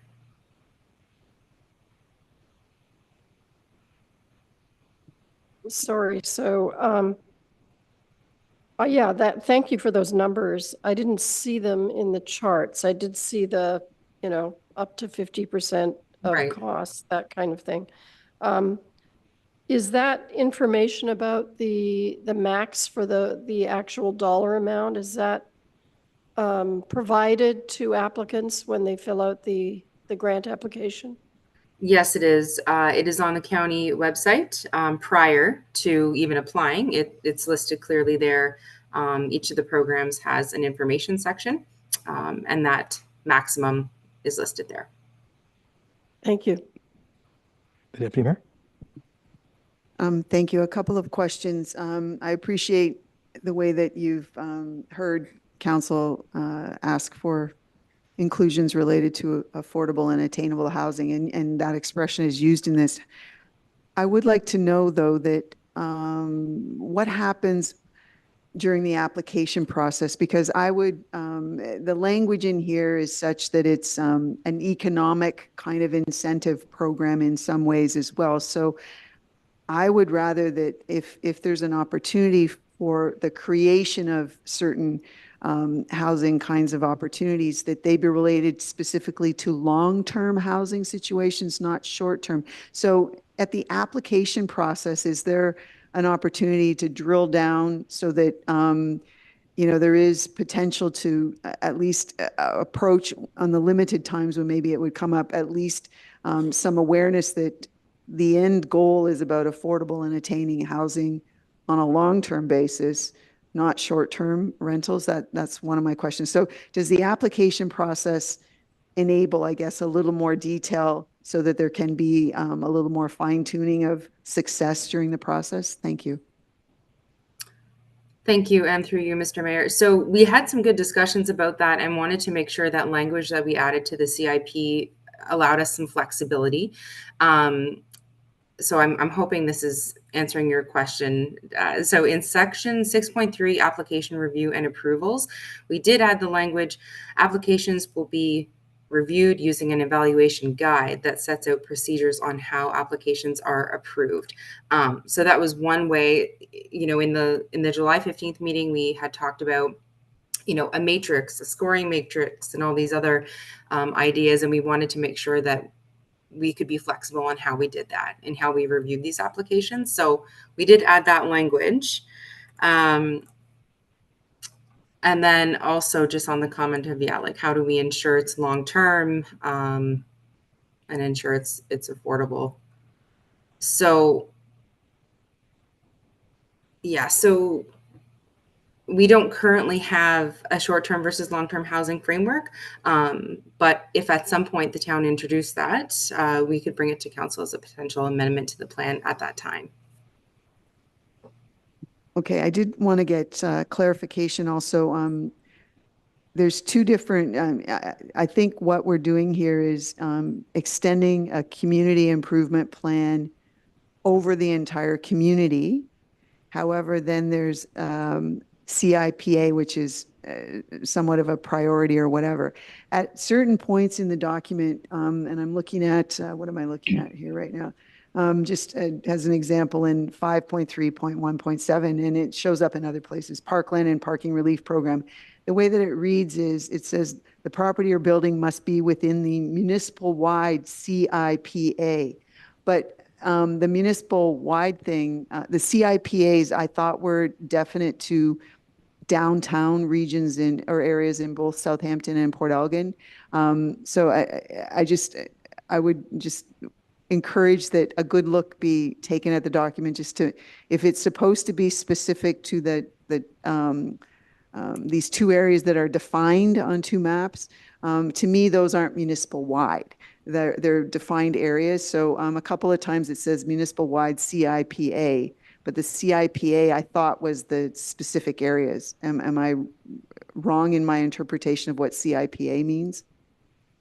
Thank you, and through you, Mr. Mayor. So yes, we have the CIPA, municipal-wide CIPA, which is the entire municipality. Then there's the CIPA priority areas. Those are the downtown cores, and there's certain programs, mostly with some Spruce the Bruce, right, that are focused on the priority areas. But I'm happy to take that back and have a closer look at that language. So CIPA can relate to the whole thing or the targeted areas depending. Okay, got it. I did want to ask though, and I don't remember asking this before, so my apologies if it was there. There's a whole section on development charges, which is about providing relief or otherwise known as exemptions. Why would we do this here when we have a development charges bylaw? Like it's, and you know, even Parkland being in here about some reductions, like, is that duplicating or is it different from what exists in other documents? You know, in particular, I guess I'll ask the question, there's something about exemptions to development charges for existing buildings. Can you perhaps give me an example of what would happen in an existing building that would trigger a development charge to be in place? I think I'm going to take that back, if that's okay with you. I don't have a confident answer for you, so I'd like to take that back and give you some feedback afterwards. Okay, I have two more. I have, I did speak with you earlier, and I appreciate you calling me back to discuss this. The part about commercial accommodation refurbishment program, I had concerns, and I still have some concerns about public taxpayer dollars being obviously used to create additional accommodation units which were for profit. I understood the idea of refurbishing up a property so that the look of it outside when you drove by perhaps, or, you know, the kinds of installations, landscaping and that sort of thing. I get that, but I did have concerns. I still have concerns about taxpayer money, you know, funding potentially the creation of a new accommodation unit when it's a for-profit business. And we had a good discussion about tourism development. I appreciate that. I did just want to end though on one of the things that I thought was disappointing the last time was when we heard about the number of actual active applications we had. So as we get through all of this, and I do have some reservations, but I understand, you know, the moving things along, we have to come up with a potential better way of perhaps promoting all of this and encouraging uptake. Because again, it was disappointing the last time when we heard that, you know, there's only, I think, 2 that were received this year, even though it's a small amount of money, but it was, I thought more people would have been interested even in smaller amounts of money. So I would just encourage, once we get through this, that we think about ways that we can get some people excited enough about it so that they apply for it. Thank you. Thank you. Are there further comments? I might just sort of repeat the same comment I made last time because we seem to keep focusing on Spruce to Bruce. And in my estimation, like the Spruce to Bruce part of this is like the most inconsequential part of it. Like it's the least important bit. It's a small amount of money. A small bit of it is focused on housing, and this enables that for sure. But it's the other things that are big about this, right? It's the municipal property acquisition and disposition program. We're using that. We actually have a policy we put in place for housing for disposition of land. There's a possibility in there for us to disposition it at a lower than market value. We could not do that without the CIP. So not only, it's not that this is like, we actually have implementing policies that flow out of this document.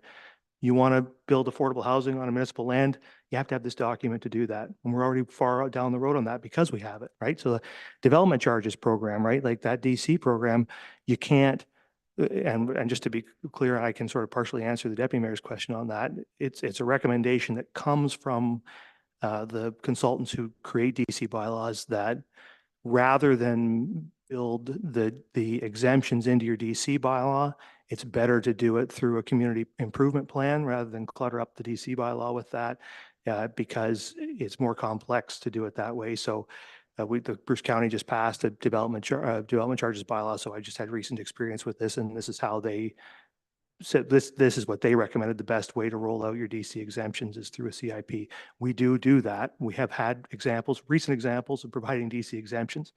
Those are made possible, at least in part, through this bylaw. So many other things, right? Tax increment financing. Like there's a whole bunch of programs in here that, like when you look at when we're trying to do economic development in the innovation park, we can do a lot of those things because we have the CIP in place enabling us to what other circumstances would be bonusing, but we're able to do it because we have a CIP in place with these programs in it. So that's the huge thing about this. Spruce to Bruce is mostly an economic development program for downtown facade improvements. It's a great program, don't get me wrong, but it's $125,000 a year. It's done a huge amount of good with that small amount of money. But it will not solve the affordable housing crisis. It isn't designed to do that. No one expects it to do that. And like just flat out not going to do it. Much bigger things in here address affordability for housing than that. So so all that to come back around and say it's a great set of amendments. I'm glad to see it extended across the whole municipality. It's time we did that. And I really think there's some super valuable stuff in here to help us advance affordable and attainable housing in the municipality. So so I appreciate all the work that you've done on it, Amanda and Jeff Loney at the county. I know he's done a huge amount of work on it, and it's really positive. So so thank you for your work. And with that, Councillor Halpin. Thank you, Mayor, and through you. On the development charges program 5.3.1.5, in the language, it says it may include, and it has a lot of mays and cans, but it doesn't. Is it intentionally kind of vague in a way? Is that the purpose of it? What it does is it enables council to do whatever it wants to do with this. Like it creates the opportunity. Council then has to pass a policy to enact it. But this just opens the door. So they design them to be more encompassing so that council can then choose to implement it. But the CIP contains a whole list of policies, some of which council may choose to implement, some of it may not, and it may choose to implement this part or that part. So it's meant to be that way. If I may, Mayor? Yep. Through you. So, but whatever happens here will happen with approval of this council. Is that correct? That's certainly my understanding. There's no way. Yes. Thank you very much for that clarification. Yeah. Okay, if there's nothing further, then I'll ask all in favor. That's carried. Okay, so we already did Woodlands, so we're now on to 10.4, Bruce C. Project Notice of Impact Assessment Submission and Comment Deadline, the CAO. Thank you, Mr. Mayor. Appreciating that we're at the end of tonight's agenda. I'll be fairly brief. I did want to highlight for council that on August 12th, we received notice from the Impact Assessment Agency of Canada that the detailed initial project description for the Bruce C nuclear project had been submitted. The Bruce C project aims to expand the nuclear capacity at Bruce Power site by adding up to 4,800 megawatts, which would support Ontario's energy needs and carbon emission goals. The commenting period which moves us from the pre-planning into the planning phase, is only a 30-day commenting period, so it is a very quick turnaround. And I want to thank Kristen Sears for helping me in preparing tonight's report to get it onto the agenda for your notice and for the community's notice. There will be a report that comes forward on September 9th that will recommend to council the comments that should be submitted on behalf of the town of Saugeen Shores to the Canadian Impact Assessment Registry. Tonight, I just wanted to make you aware that that 30-day commenting period had started, and I've attached the notice of commencement that we received from Bruce Power, as well as the notice that I received from the Impact Assessment Agency of Canada, and I'm happy to take any questions. Thank you. So there is a recommendation the council receive the Bruce C. project notice of impact assessment submission and comment deadline report for information. Mover and seconder for that. Halpin and Mayette, any questions or comments on that one? See, Councillor Halpin? Thank you, Mayor, and through you. Will we be promoting this on our social media so that people are aware of this commenting time, which is ticking along? Thank you for the question, and through you, Mr. Mayor, I can bring that up with our staff. We're in a difficult position at the town that, and you'll see in my report that comes forward on September 9th that we've been provided no municipal capacity funding in order to participate in this process. So to be honest with you, it's me who's spearheading it right now, and it's sort of on the side of my desk, but I would be happy to bring that up with our communications staff and see what we can do. Thank you. Any further questions or comments? Seeing none, then all in favor? That's carried. Okay, so now we are done with our reports and on to bylaws. Now there are 5 bylaws listed, but 2 have effectively been deferred. That's bylaw 65 and 66. So there is a resolution now that reads that bylaws 64, 2024, 67, 2024, and 68, 2024 are hereby read a first, second, and third time and finally passed and sealed this 26th day of August, 2024. Is there a mover and seconder? The Deputy Mayor, Councillor Grace. Any discussion? Seeing none, then all in favor. That is carried. Confirmatory bylaw, that bylaw 69, 2024, being a bylaw to confirm the proceedings of the Council of the Town of Saugeen Shores, hereby read a first, second, and third time and finally passed and sealed this 26th day of August, 2024. Is there a mover and seconder? Moved by Stack, seconded by Halpin. All in favor? Carried. And finally, that this regular council meeting of August 26, 2024 hereby adjourns at 10:04 p.m. Mover and seconder, Stack and Halpin. All in favor? That's carried. Council stands adjourned. Have a good evening, everybody.